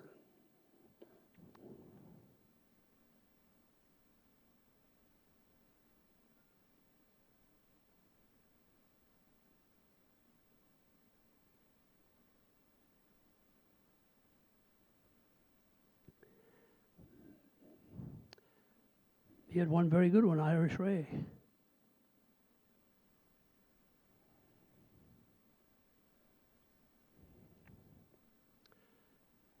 And here, Speedy Crown and Valley Victory, inbred in the mare. That's the Valley Victory or Speedy Crown line here, Speedy Crown line here, Speedy Crown line here, inbred in the mare. That's a TB pattern. That's typical of all the sons of Muscle Hill. And you can go to the sale, you can go to the Harrisburg sale or Lexington sale, and you'll see 60 or 70 Muscle Hills.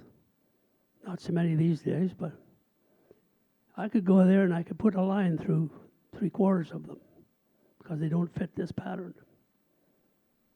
And people would pay a lot of money for them, but they got nothing back. And the ones that I picked out generally were the ones that turned out to be good. Not 100%, mind you, but pretty close.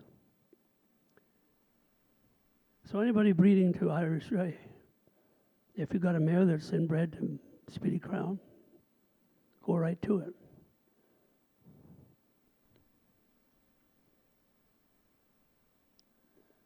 Now you're probably saying, well, it's all mumbo jumbo or hokum pokum to me. I can't figure out what sire lines are or whatever, what a pattern is going to be. Well, you don't have to. Under the stallion tab, there's a select a sire. And you can put in Canada here.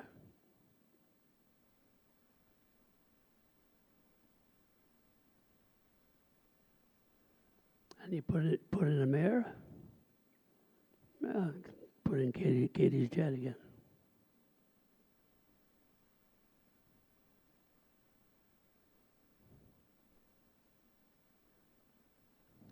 Suggest stallions.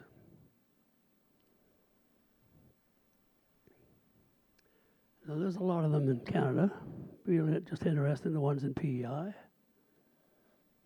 So there's a number of them. There's the double, TB, and DR. There are 2 stallions that fit this mare all 3 times. Blood Money, and Love Me Some Lou. Oh. And then Flameproof Hanover's down here. He's a double, and a DR with that particular mare. So they would be my top selections, one of those 3. Well, there's 2 more down here, somewhere fancy, and the new one, U.S. Captain. So we would have 5 possibilities, and you would look at the individually and see just what it looked like. Do a hypothetical mating, and this is Blood Money. Western Hanover, Arts Place. Great double return, and it's a double. MAMM, MAAM. So it's a good chance for Blood Money to breed well to that sire. The mare, Bill sold the mare in foal to Malicious the next year.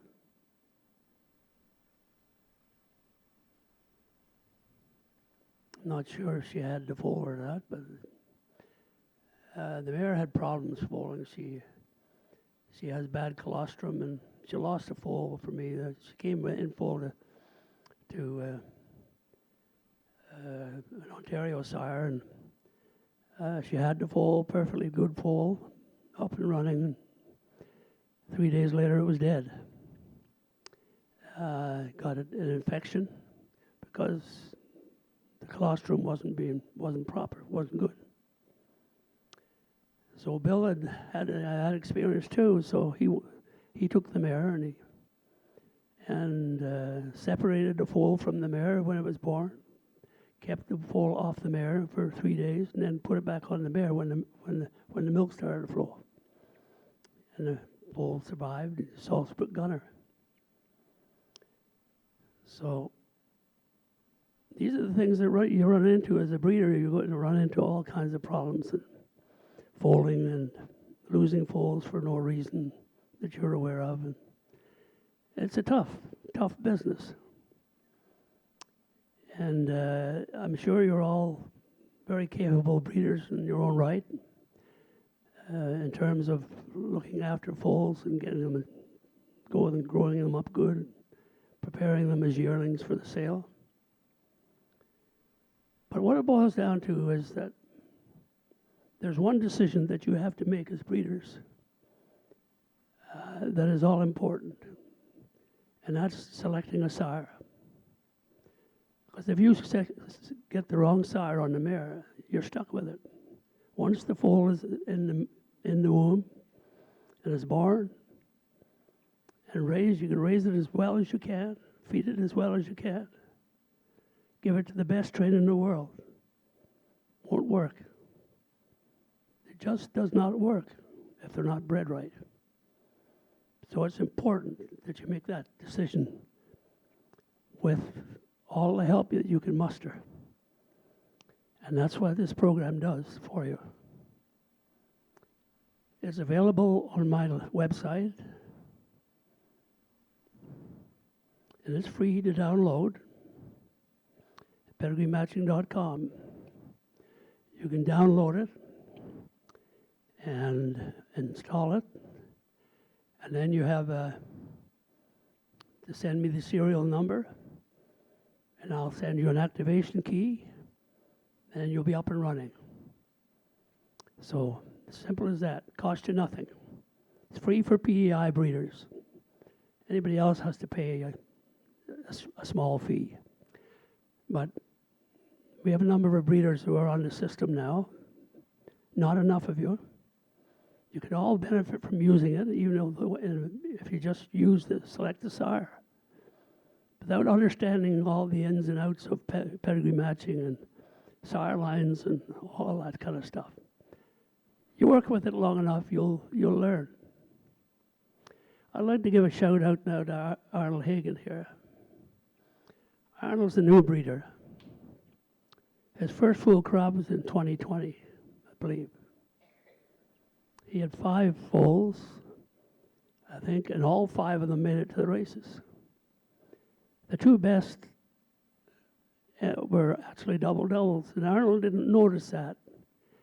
Didn't know that at the time. He just lucked in. But now he has one of them is on the verge of becoming a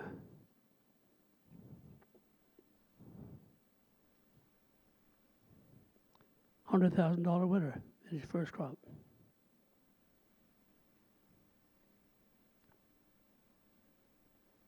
Oh.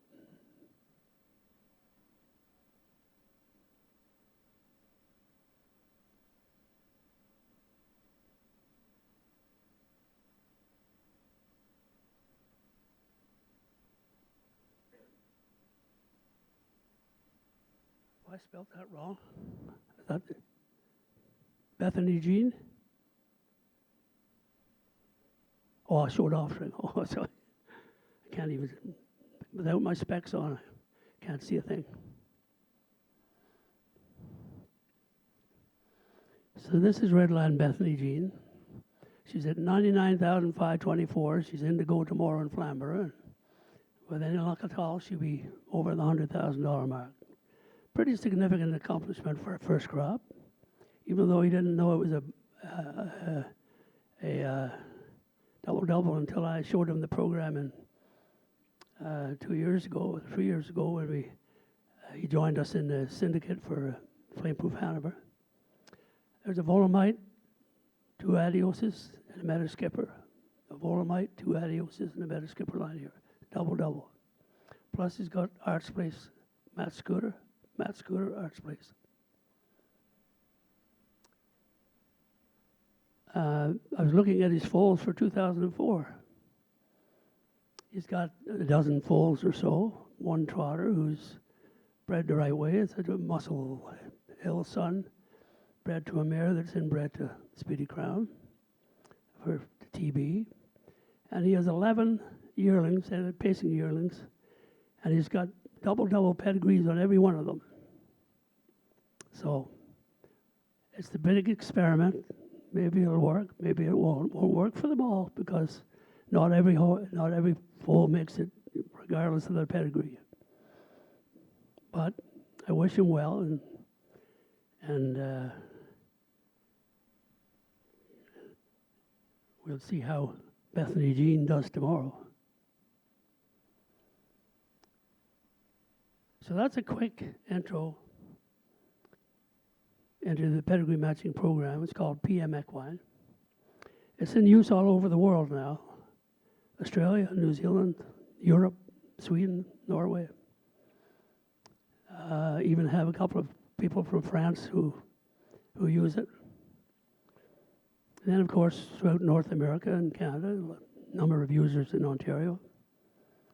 So it's popular, and people are getting some results from it. I get calls every now and then from happy users who say, "Oh, well, I bred this one, so and so, we're using your system, and I got a winner here, made whatever."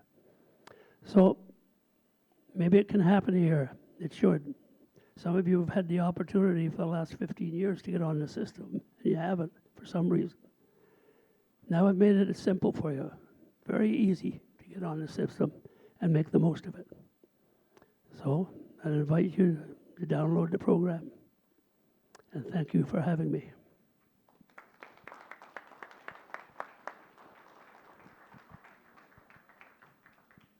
Thank you very much, Norman. That was a learning opportunity for everybody. We'll take any questions now if anybody has any that they'd like to put to Norman.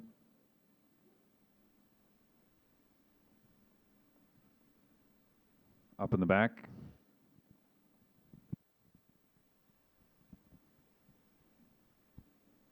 Norman, I noticed you referred to so much more as maritime bread. I just wondered on your foal stats that went from 2017 to 2022, the foal numbers, were they maritime bred foal numbers? In other words, foals by maritime standing sires? No, I didn't say maritime bred. I think maritime fold. No, you said maritime bred. I thought I just. Okay. I didn't think you would. I meant to say maritime fold. Okay, fair enough. For so much more you're talking about. The numbers or the foal stat numbers are for maritime bred. Is that correct? Yes, maritime bred. Yes. Thank you. There's a number of maritime fold every year. Bill McNeil breeds half of his mares most times to Ontario sires, and but he also has great success breeding maritime breds. So, but you have that option if you have a mare that's good enough. Why not go to Ontario and breed and get something that'll make some money? It's good for the pedigree if you're going to sell future yearlings. So,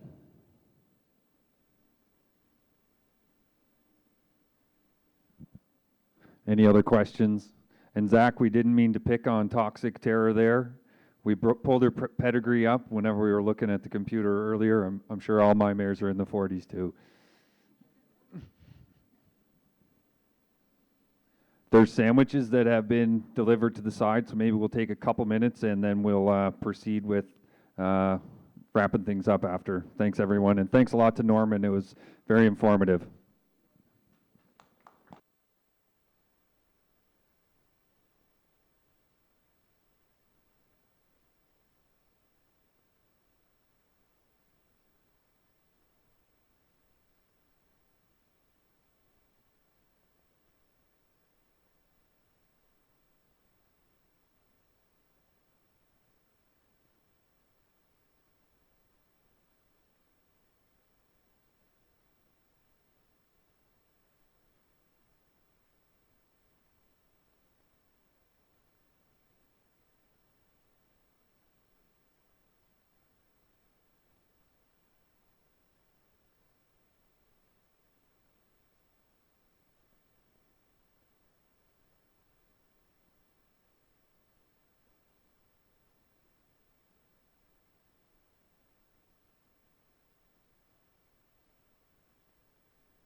Good afternoon, everyone. My name is Julie Jameson. I'm the Executive Director for the PEI Harness Racing Industry Association.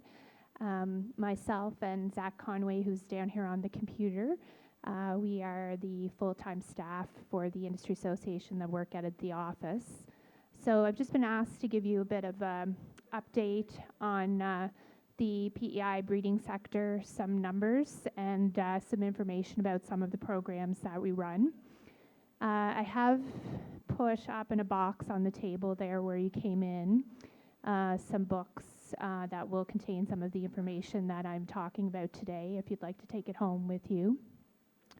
So I thought I'd just give you a little bit of an update on the health of our breeding industry here on PEI. So we have the second largest breeding industry in Canada, second only to Ontario.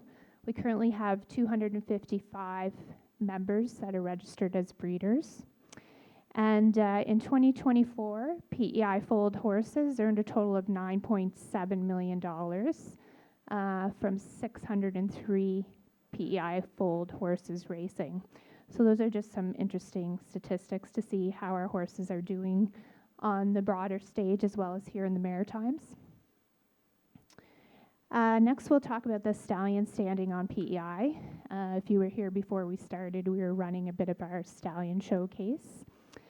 In 2024, we had 24 total stallions standing in the Maritimes, 2 in Nova Scotia, 22 on PEI, and of those 22, 18 were pacing stallions and 4 were trotters. The stallion contracts are coming in. They come in the end of the month. Right now, we're looking like we'll top out on 29 to 30 stallions for the 2025 breeding season.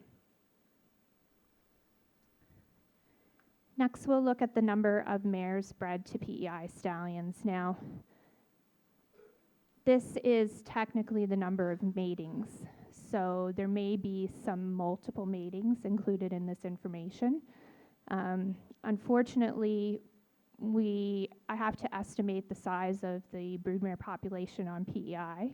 We're still working on gathering some confirmative data on that, or affirmative data.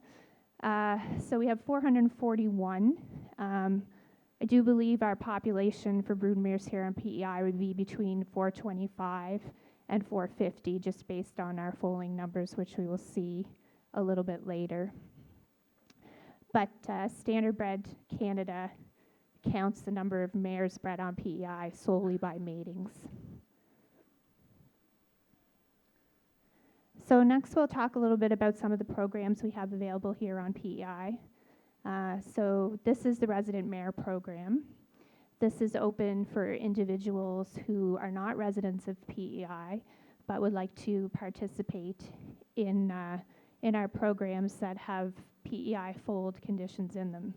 So these mares come over, they're boarded here. They have to remain here for a minimum of 183 days during the breeding year, and then they have to foal on PEI. And that grants them entry into our Lady Slipper and O'Brien programs, as well as our Brian Andrew Trot. So they do have quite an effect on the economy here, and source of revenue for a lot of the people that are boarding them and foaling them out. So you can see that we've been increasing steadily from 2022 to 2024. Last year we had a total of 51 resident mares in the program. So the program is quite popular. Next we'll take a little look at the Atlanta Classic sale and how we're doing with our numbers there. Last year we had 151 horses consigned to the sale. Of those, we sold 149. We grossed $1.74 million for the sale, which is our third largest sale in Atlanta Classic sale history. Our average was down slightly from 2023 to 2024 at 11,670 thereabouts, and we had 74 horses that sold for over $10,000. So my next slide will show you a bit of a breakdown what those numbers look like last year per province. So as we can see, obviously PEI PEI residents are the largest number of purchasers at our sale. Second is Nova Scotia, and third is Quebec. We generated about $278,000 in tax revenue back to the government. So next we'll talk a little bit about what kind of support programs the Industry Association and the Standard Breeders Association offers to our breeders. We have two currently now. So the first is the full incentive, and secondly is the Island Breeders Award. So the full incentive was a program that was actually conceived by Jamie Whalen, who is with us today. This is $250 paid annually to horses that were foaled on PEI. So resident mares qualify for this program as well. And this year we had 224 foals born on PEI, and we paid out $56,000 to 93 breeders. Next we have the Island Breeders Award. So this is a award based on the government funding that we're given annually. And what we do is we take the total number of earnings of the stakes horses at 2 and 3, and we divide that by whatever the amount is in our fund, and we come up with a percentage. So this year it was 7.27% was the percentage of the payout of a breeder's eligible earnings. In total, the breeders on PEI that were eligible for this award, their horses earned $2.4 million in stakes earnings. So it's an average roughly of about $1,760 per breeder in 2024. And I'll get into what it takes to be eligible for that award here in a moment. So here's what our full numbers look like. So 2022, we had 204 foals. 2023, we had 216, and 2024, we had 224. Here's a breakdown of our Island Breeders Awards. So as I said, in 2024, we had $2.4 million in eligible earnings. The average earning per breeder, so of all their horses that raced in the eligible stakes, was roughly about $24,300. Which makes our average award $1,767, and the fund that was available this year was $175,000. So that was up $25,000 from 2023. So as a breeder, what does it take for my horse to be eligible for this? Well, first of all, it has to be foaled on PEI. If you're resident, great. If you're not, your mare has to participate in the resident mare program. So you have to have been here for 183 days, and the mare has to have foaled here. And next, we calculate your earnings.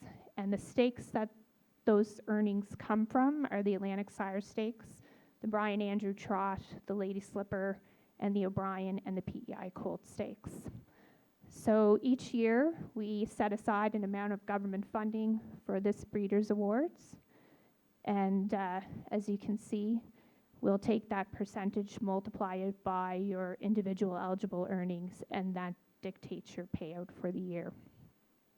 So the full incentive is paid out in February. The reason for that is that it's based on your registration. It's some money to assist you with registering your foal. It covers probably 85% of the cost of your registration. It takes Standardbred Canada a while to get your registrations in play. I have to be able to see them on Trackit to confirm that the foal has been registered, as well as have your receipt from your payment. And that's why our payout usually occurs somewhere in the middle of February. As for the Island Breeders Awards, obviously we have to wait till the stakes season is completed on PEI to pay those out. So that is generally sometime around mid-November. Now, I should mention on the Island Breeders Awards, we have put a special caveat in place. So let's say you go down to Harrisburg and you purchase a mare and foal. We'll just use Hanover Shoe Farms for instance. The mare is bred by Hanover Shoe Farms, but the mare has become 100% PEI owned. The mare is going to stay on PEI, and the mare is going to foal on PEI. So we do have what we call a transfer of breeder's award paper.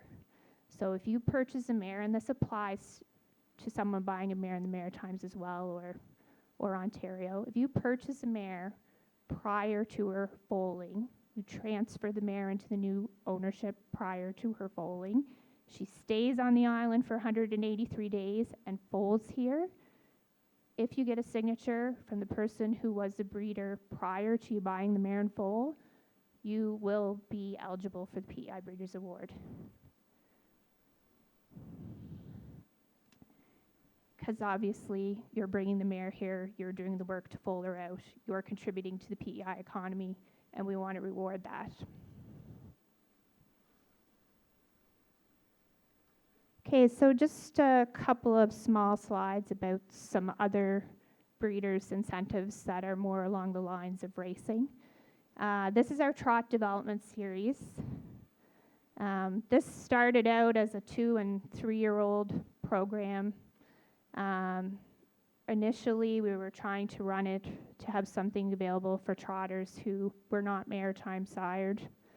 Unfortunately, as we do have a slight issue with the trotters, is always with our numbers.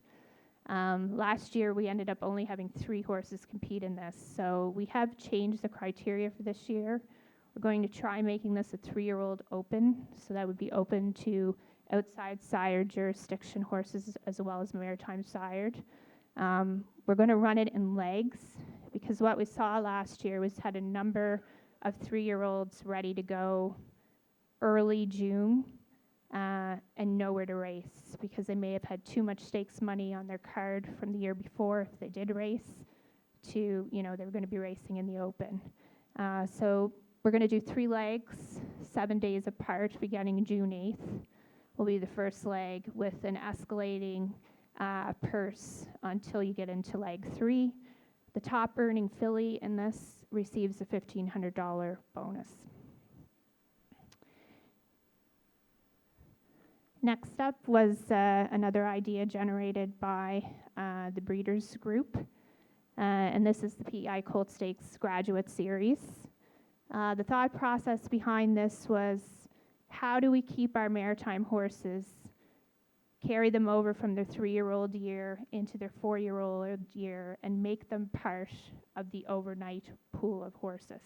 What can we do to encourage someone who maybe didn't have a lot of stakes money on their card, maybe likes their horse and doesn't want to sell it, to keep it here and race it as a 4-year-old? So this, I think we're going into our 3rd year, memory serves me correctly. So obviously our purses have increased slightly over the last couple of years. So this year you'll see this event, the threshold is increased from $50,000 to $60,000 lifetime earnings as of December 31st. So if you don't have $60,000 made, you're falling into the grassroots group. If you've over $60,000 made, you're falling into the gold group. Now we were concerned slightly when we looked at the numbers and the horses that were away. Are we going to have enough to run a gold? So for this year, we have removed the age cap on the gold. Generally, the series is only open to 4-, 5-, and 6-year-olds. We're going to try this year, running it a year with removing the age cap, hoping that some of these horses will race here and that we can have full fields in the gold. The grassroots will be the non-winners of 60,000 life, 4-, 5-, and 6-year-olds. So you'll see here we're going to do the purses for the gold and the grassroots there. So $5,200 for the mares, $5,200 for the colts, the grassroots level, with a final of 10-4. $7,200 for the mares and $7,200 for the colts at the gold level, with the final of 16,000. So these purses are based on having a minimum of 8 in each division. We are charging a nominating fee of $50 for the grassroots and $100 for the gold horses.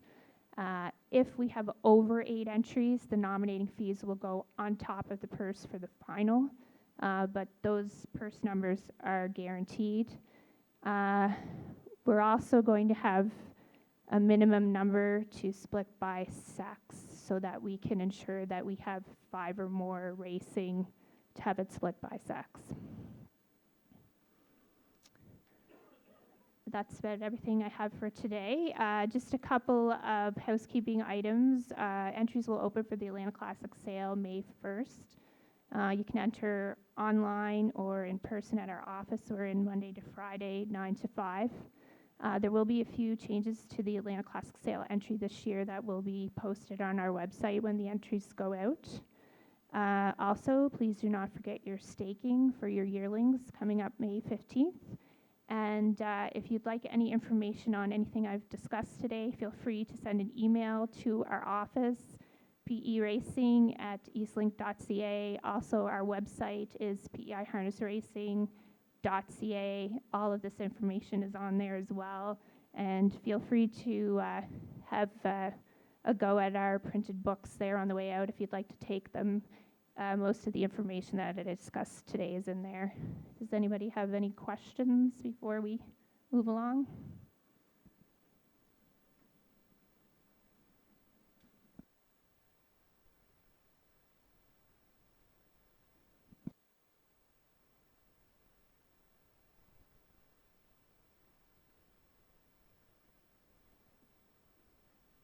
One other thing that wasn't mentioned is there's a survey in the black folder. If you need a pencil, raise your hand and we'll have somebody bring one around. But as we're going through here and you're so inclined, please take a minute to give us your feedback.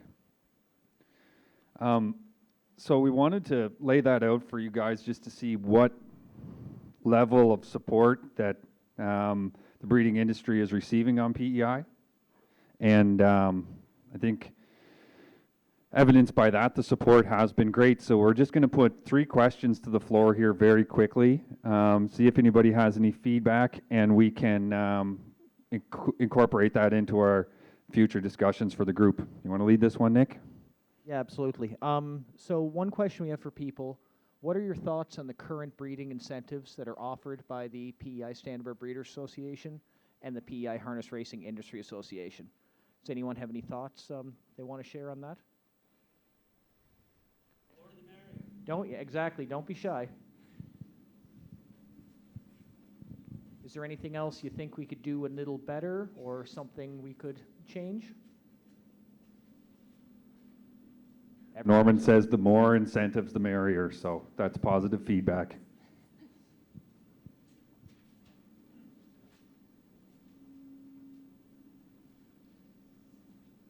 Mr. Ryan Doucette has a question for us. It's not so much of a question, and I don't even know how the industry could, or the group could solve it. But it seems to me you look at the sale this past year, and averages were down a little bit, and that's kind of always going to fluctuate. There's lots of mares around, at least it seems to me. I mean, you can always grow, but concern is if you get more mares and we have the same number of buyers, what's going to happen to the average. To me, it seems like the next step is better and better stallions. Aside from private farms going out buying them on their own, is there anything that associations can do to speed up that process? Okay, that's an excellent point. We'll take that forward. Does anyone else have any thoughts? I guess the other part to that comment is improving the quality of the mares that we have on PEI. So that's our group focuses on the brood mares, but it's both of those things that are fueling the improvement. Yeah, and the other thing with the Atlanta Classic sale, we set record after record 3 years in a row. We're just kind of trying to stay the course. You're not going to be able to set a record sale every single year, but I think we're very happy with how things went in 2024. We could probably also talk about the fact that to your point, Ryan, EL Rocket was actually purchased by a syndicate with the assistance of some funding from the Industry Association. And the reason for that being we found ourselves without a trot stallion here, and we wanted to maintain the trot breed. So we had 7 owners step up to help us with that, and we put some industry money into that to make sure that we could continue the breed here on PEI. Do you think there's any way that the Breeders Association or the Industry Association can support you better as breeders? Is there something we could do that would help you in the harness racing business? Don't be shy, people. Mr. Hull. He wants Scots. Okay. This one's a double-double. It appears to me that the brood mares are the biggest problem here on Prince Edward Island. We have a lot of good mares, but not many great mares. But there are good mares to be bought, and not necessarily on the online platforms. But Alberta, for instance, for the last several years, the Alberta Breeders Association has gone to Harrisburg and other sales and bought a number of mares to bring back to the province and then auction them off to the local breeders. That would mean a lot to have that sort of opportunity locally here to buy a mare without having to go through all the problems of trucking and going to a sale in the States or whatever. Can you give that some thought? It's actually interesting you bring that up, Norman, because that is something that was talked about at our last 2 breeders meetings, and we're kind of trying to figure out exactly the logistics of how that would work.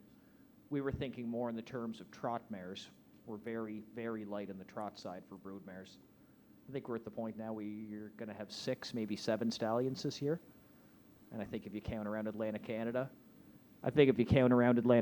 there's about 50 trot mares between the 3 provinces, and we have 7 studs now. It'd be nice to get more trot mares. I know that's something we talked about, whether we could go and buy some mares, take them here, auction them off, just as long as there would be enough interest from broodmare owners to purchase these mares. I don't know what people's thoughts are. Is that something, if we took mares here, fronted them, shipped them here, auctioned off 6, 7, 8 of them, would that be something that people would be interested in doing?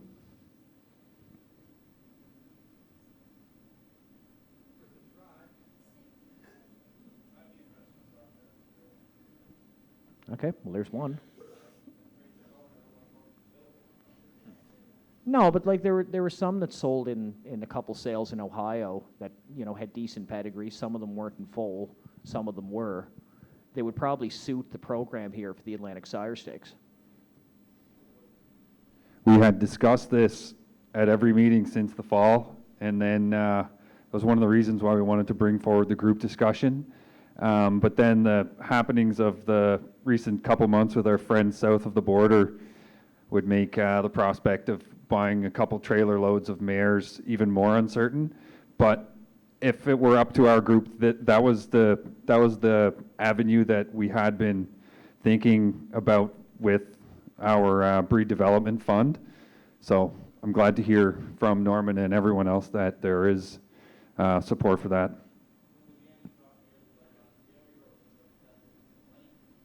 Yeah, and we were talking about whether, you know, maybe there's some trainers with 2-year-olds that have fashionable pedigrees that didn't make it. Maybe we could gather up 5 or 6 of those. Like there's ways to do this.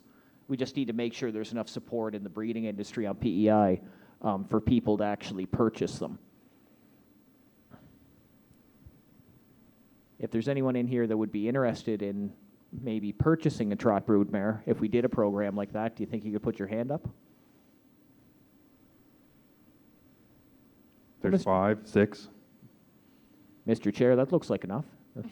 Looks good to me. We just need the support of the PEI Harness Racing Industry Association. Mr. McPherson has a big smile on his face. I think he's game, Scott.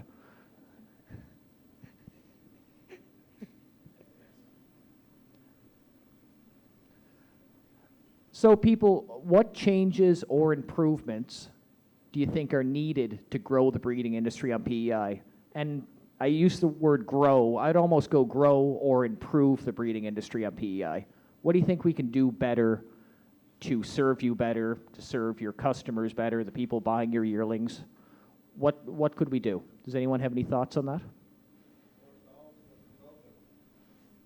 We have an infrastructure problem, no question.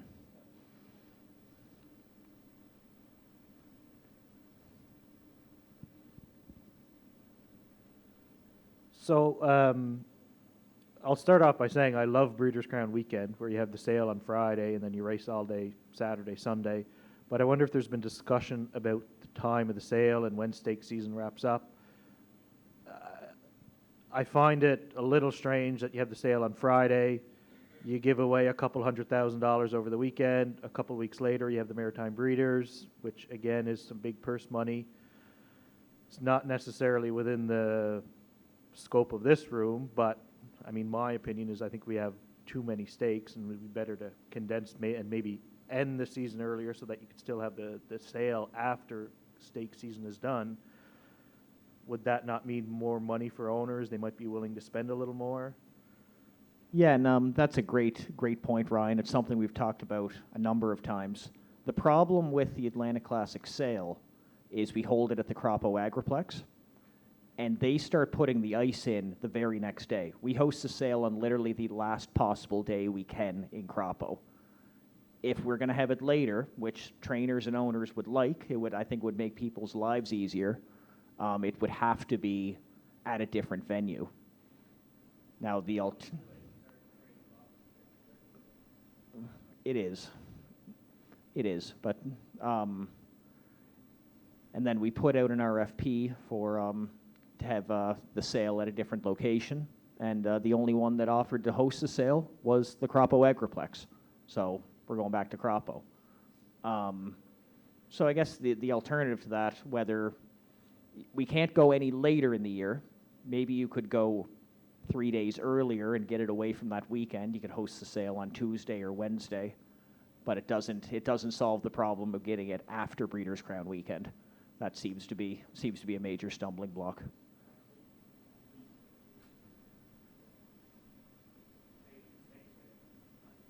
Comment is to change the stake schedule to work around there's so many balls in the air whenever it comes to the stake schedule and the timing of the sale, but that point about there being more money in the hands of owners and trainers is it has been discussed and should be discussed further.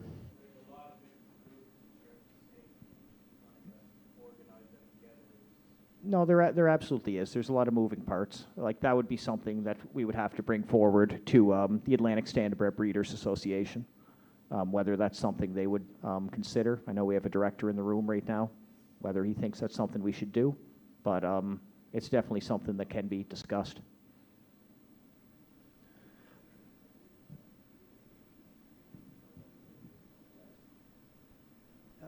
If some other track or facility, wanted to have Breeders' Crown, whatever, it comes to the board, and everybody in the Maritimes is entitled to bid and when they want it and have it.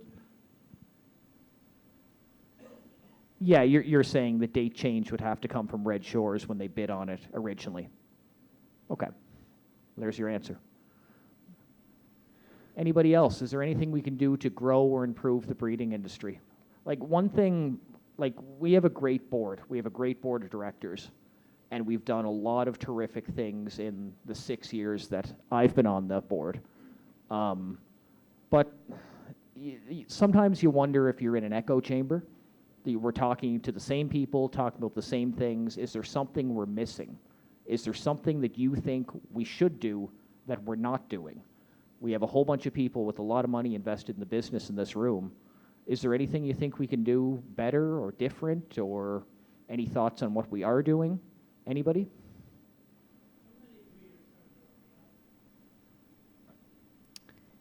There's 255 that are actually registered as breeders.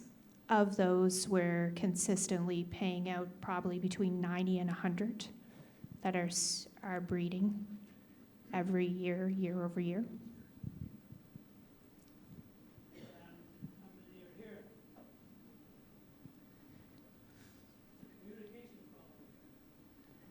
Yeah, there's probably about, I'd say, 40 breeders in this room, I would say, when I did a head count earlier. And it's not for lack of trying. We did advertise on a number of sites, on the radio, in the newspaper.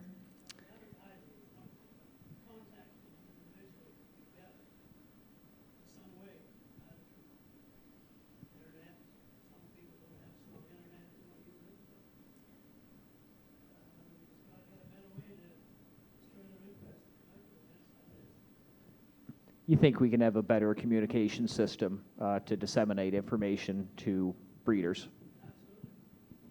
Okay. How would you, how do you think we should do that, Norman?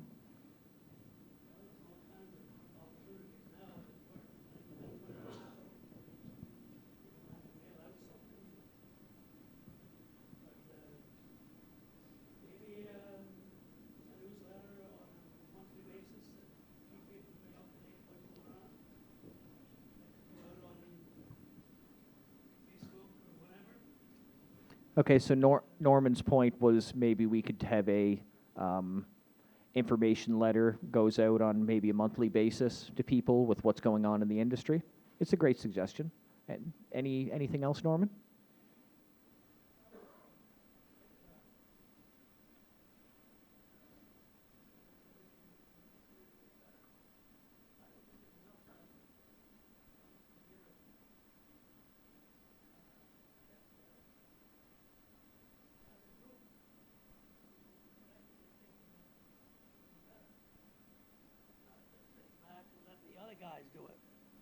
No, absolutely. Agreed 100%, which is why we're posing the question right now. Like, I mean, I'm not a breeder. I don't have any horses. I don't have any mares. And I don't have a farm. I know, but those who have that investment surely must be interested in what's going on in the business and what they can do to improve their success. But they're not here. Where are they? And why aren't they not here? I don't know. You figure it out. Okay, thank you for that, Norman. Do we have any other comments, things we can do to... We got Elmer Fallon and Tara Baird have a question.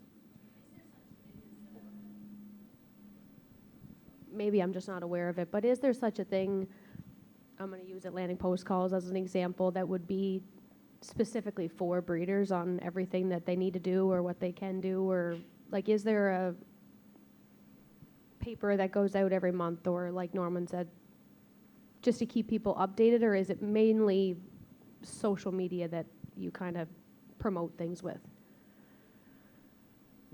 I know the Industry Association has sent out newsletters. You do get some correspondence in the mail. And honest question, do you guys actually read that? Do you pay any attention I'm to it? just thinking of my 85-year-old grandfather that's been a breeder for a long time. He doesn't have Facebook. He doesn't have a computer. You know, for him to get access to the information, how does he do that? Does he subscribe to post calls? He does get post calls, yeah. But yeah, that's what I do. Yeah, I relay all the messages. Yeah. Yeah, because Yeah. you would see them. Do you think that would be an option, like for the breeders to have a? Do you feel like you see enough information electronically currently, social media? Yeah. Mm-hmm. But you're thinking. I about do, but I mean, I'm on my phone every day. Yes, I get, you're thinking you know, about the people that are not. Yeah, like probably the generation that aren't on that aspect. It is a bit Exactly. It is a bit of a struggle. I email, but then I have some of my breeders who don't know how to email or can't open an email or don't have a computer. That was sort of the idea behind the breeder's book that I have printed there, because that contains all the information that I spoke about. But to be completely honest, engagement is an issue. It's something that I struggle with in the office. Whenever we have a deadline or things to go out, it seems like I'm constantly calling and emailing, and those of you that I've called before know this, just so you don't miss a deadline. But you know, you're busy people, so it would be nice to know what is the best way to reach you.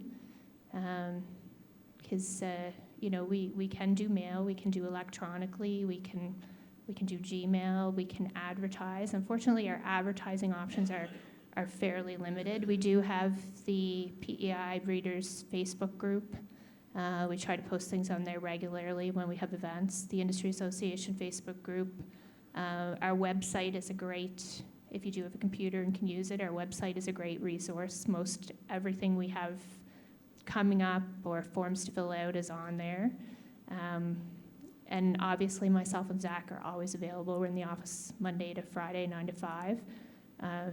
Feel free to pick up the phone and give us a call if you need something. But again, sometimes it's difficult if there are new people on the island that are breeders that I don't know that they've purchased a mare, that they're out there. The struggle is how do we get to those people and how do we keep all of you updated with our current events and incentives. This is really great feedback, though. I think what we're hearing is, maybe an email newsletter with an option for a mail out. Dr. Ling? I just want to follow up on the previous speaker's question there. Reading your survey, it says, how did you find out about the conference? And you list everything there except Atlantic Post calls. I don't understand that. And I want to thank Blaine. His advertisement or his page in the Atlantic Post calls did illustrate, or it did make reference to this day, and that was very helpful for people of my vintage. Yeah, we did have an ad in the Atlantic Post calls, actually. Yes, I know. We inadvertently forgot it. It was on there at our last Breeders' Conference, and that was my error. You can blame me for that one. That's a great point. Thanks, Dr. Ling. Is anybody else? Bruce Wood. I'd just like to perhaps follow up on Ryan's suggestion, and it's something that we hear for the last 5 years, or at least maybe as long as my time in the industry, is that jammed up weekend. And I know I'm on the sale committee, I'm on the breeders committee as well, but I think this is maybe a better venue for people to maybe extend the conversation. And I think if you look for ways to change, we'll find a way to change. And I think if we look for ways not to change, then we're obviously not going to change. And I think one of the options is perhaps to, help with finding a covering for that surface in Crapo. I think that's probably the... And going 2 weeks later. Well, then you can go the week later. You can go, at a different time. And I'm not saying we should. I'm just saying that I think we need to look at that option, because it's not only are we leaving that money on the table and, perhaps, from a marketing standpoint that there will be other options there, but it's such a jam weekend, not for the breeders, for the trainers. And for them to come over and do due diligence on Thursday, I think we've made some great changes there. We've moved our race date from Thursday to Tuesday. We've had that great day on Thursday. And I think this is maybe a next step to keep those trainers safe, biosecurity reasons within the barns, and things like that. So I think we need to perhaps start having that conversation as an industry, maybe not just the sale committee, Nick, or the breeders group. But I think if we start talking about it, we'll find solutions. That's all. Yeah, and the question is, what is the actual answer in the middle of all this? People have expressed that there's issues with having it on Friday. It's a very busy weekend for people. And the question is, where's the answer? Is it, as we talked about, finding a covering for Crapo? And of course, we can't say enough good things about the job Crapo does and the hospitality they show to the Atlantic Classic sale. Or is the answer to get it away from that weekend, go 2 days earlier, go the middle of the week, or go the week before? Like, there are answers here. I don't know if people have any thoughts on that. Would it be an issue to have the sale on a Tuesday or a Wednesday if that's what the buyers would want?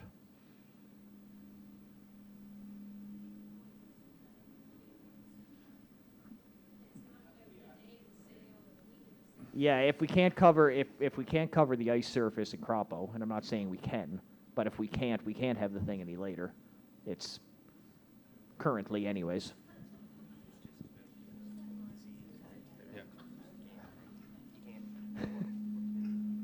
Okay, anybody else? Any other thoughts on what we could do to improve the breeding industry? Okay, that's great. We're going to move on. Mr. Rollison's going to come up, the chair of the PEI Standard Breeders Association, and we're going to roll through our PEI Colt Stakes Awards and our annual general meeting. We're going to elect officers and tidy up some business. And thank you, everyone, for all your thoughts. Thank you, everyone, for your patience. We won't hold you up much longer. We're going to get through our board election and the proceedings of our AGM. PEI Colt Stakes Awards should only be a few minutes. The agenda is on the screen for you now. I'd ask for an approver and a seconder for the agenda. We need that. Jamie Whalen, Cam McPhee seconds. I guess in light of the discussion we just had, I'd like to thank everybody for their contributions. I think there is some ground there for improvement. And when it comes to the last discussion point of the relationship and time between the sale and the Breeders' Crown, you know, those things are not without their own hiccups in moving forward. So, yeah, I think it's something that if we all come together and decide, then there will be a way to make it happen. As far as a chair report, I just like, again, to thank all of the volunteer directors on our board. This is my second year as the chair. It's a really great group of directors and a lot of new friends made on the group, and we have a lot of very productive discussions in our group where you know, we disagree and come up with the best solution at the end. On our committee, each year we serve in 3-year terms. Do you have the table? There's each director is eligible to serve 3 terms after being reelected at the end of each term. This year, the director at the end of his 3rd term is Blaine Thibault. So we thank Blaine for his contributions. Blaine will be retiring this year. And with that, we'll open up a position for a new member. But in the first term of serving, so at the end of the 3rd year of your first term, the person who is up for re-election is Haley Curry. Haley has indicated that she wishes to remain on our board. So with that, if there are any nominations, we'll take them from the floor. Cam McPhee nominates Haley Curry. Seconder? Nicholas Oakes. Any other nominations? Any other nominations going twice? Any other nominations going thrice?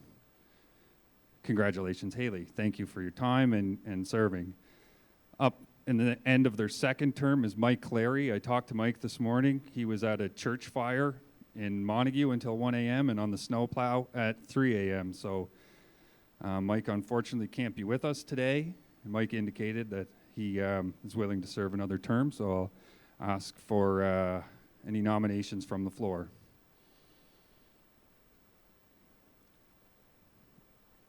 Nicholas has nominated Mike Clary. Can I have a seconder on that? Bruce Wood, thank you. Any other nominations from the floor? Going once. Nominations going twice. Nominations going 3rd time. Thank you, guys, and thank you, Mike. In the 3rd term, as mentioned, Blaine Thibault will be going off as his term is over. Open the floor for any nominations. Miles Heffernan Sr., Big Miles. Any other nominations on the floor? Going once. Sorry, getting ahead of myself. Seconded by Cam McPhee. Going once, twice. Any nominations going 3 times? Congratulations and thank you, Miles. Look forward to having your perspective around our board. You'll see on the agenda discussion on current endeavors and future endeavors. Thank you everyone for contributing earlier. As far as other business, is there any other business on the floor? This is the time to make any suggestions or propose changes. Nicholas? I would like to propose 2 changes to the bylaws of our association. I want to add a bylaw number 5.5. My motion is to say that members nominated to the board, unless excused by the chair, must be in attendance to stand for election. I'll make a motion on that. Do we have a seconder? Seconded by Cam McPhee. So do I call for a vote, or all in favor? All opposed? I'd like to add another under section 8, removal of officers. Just we have some issues with the language here about people having to be actually in attendance. So I'm going to, I want to change it and put section 8.1. Officers must attend 50% of scheduled meetings, either in person or virtually/telephone. Any officer in violation of this clause will be removed by the board unless excused by the chair. I'll put a motion in for that.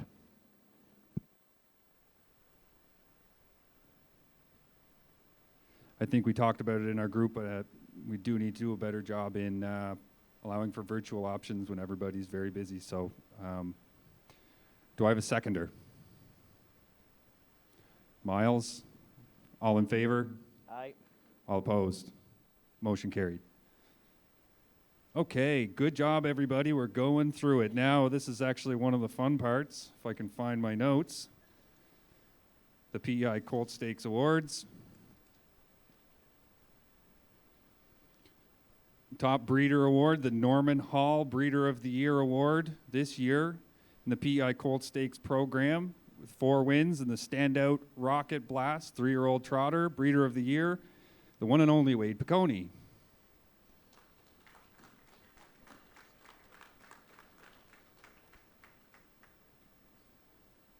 Come on down to the front so we can get a picture.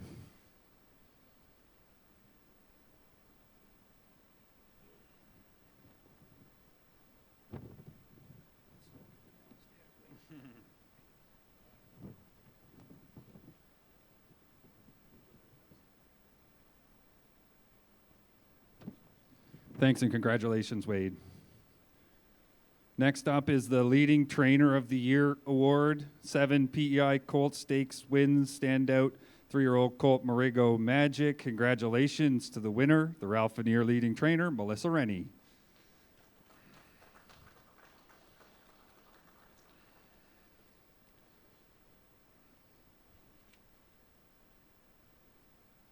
Thank you and congratulations. Now, on to the top stallions in the program. The Tyndall Semple Trotting Stallion for 2024 with 8 PEI Colt Stakes wins is E.L. Rocket. Blaine McPherson to accept this one. Thank you.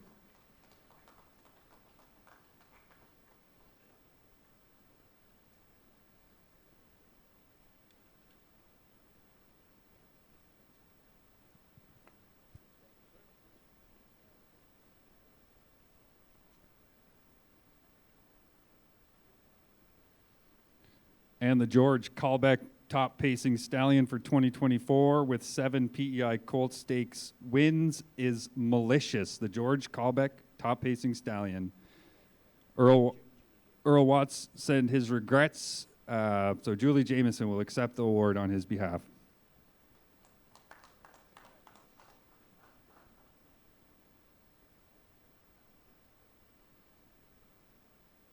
That wraps up the PEI Colt Stakes Awards, and if nobody has any other comments, our directors are always available, be it in the off-season or the on-season. Feel free to discuss any of the initiatives that we talked about today. Thank you very much for attending. It was a great afternoon, and our AGM is officially adjourned. Thank you, and see you again next year.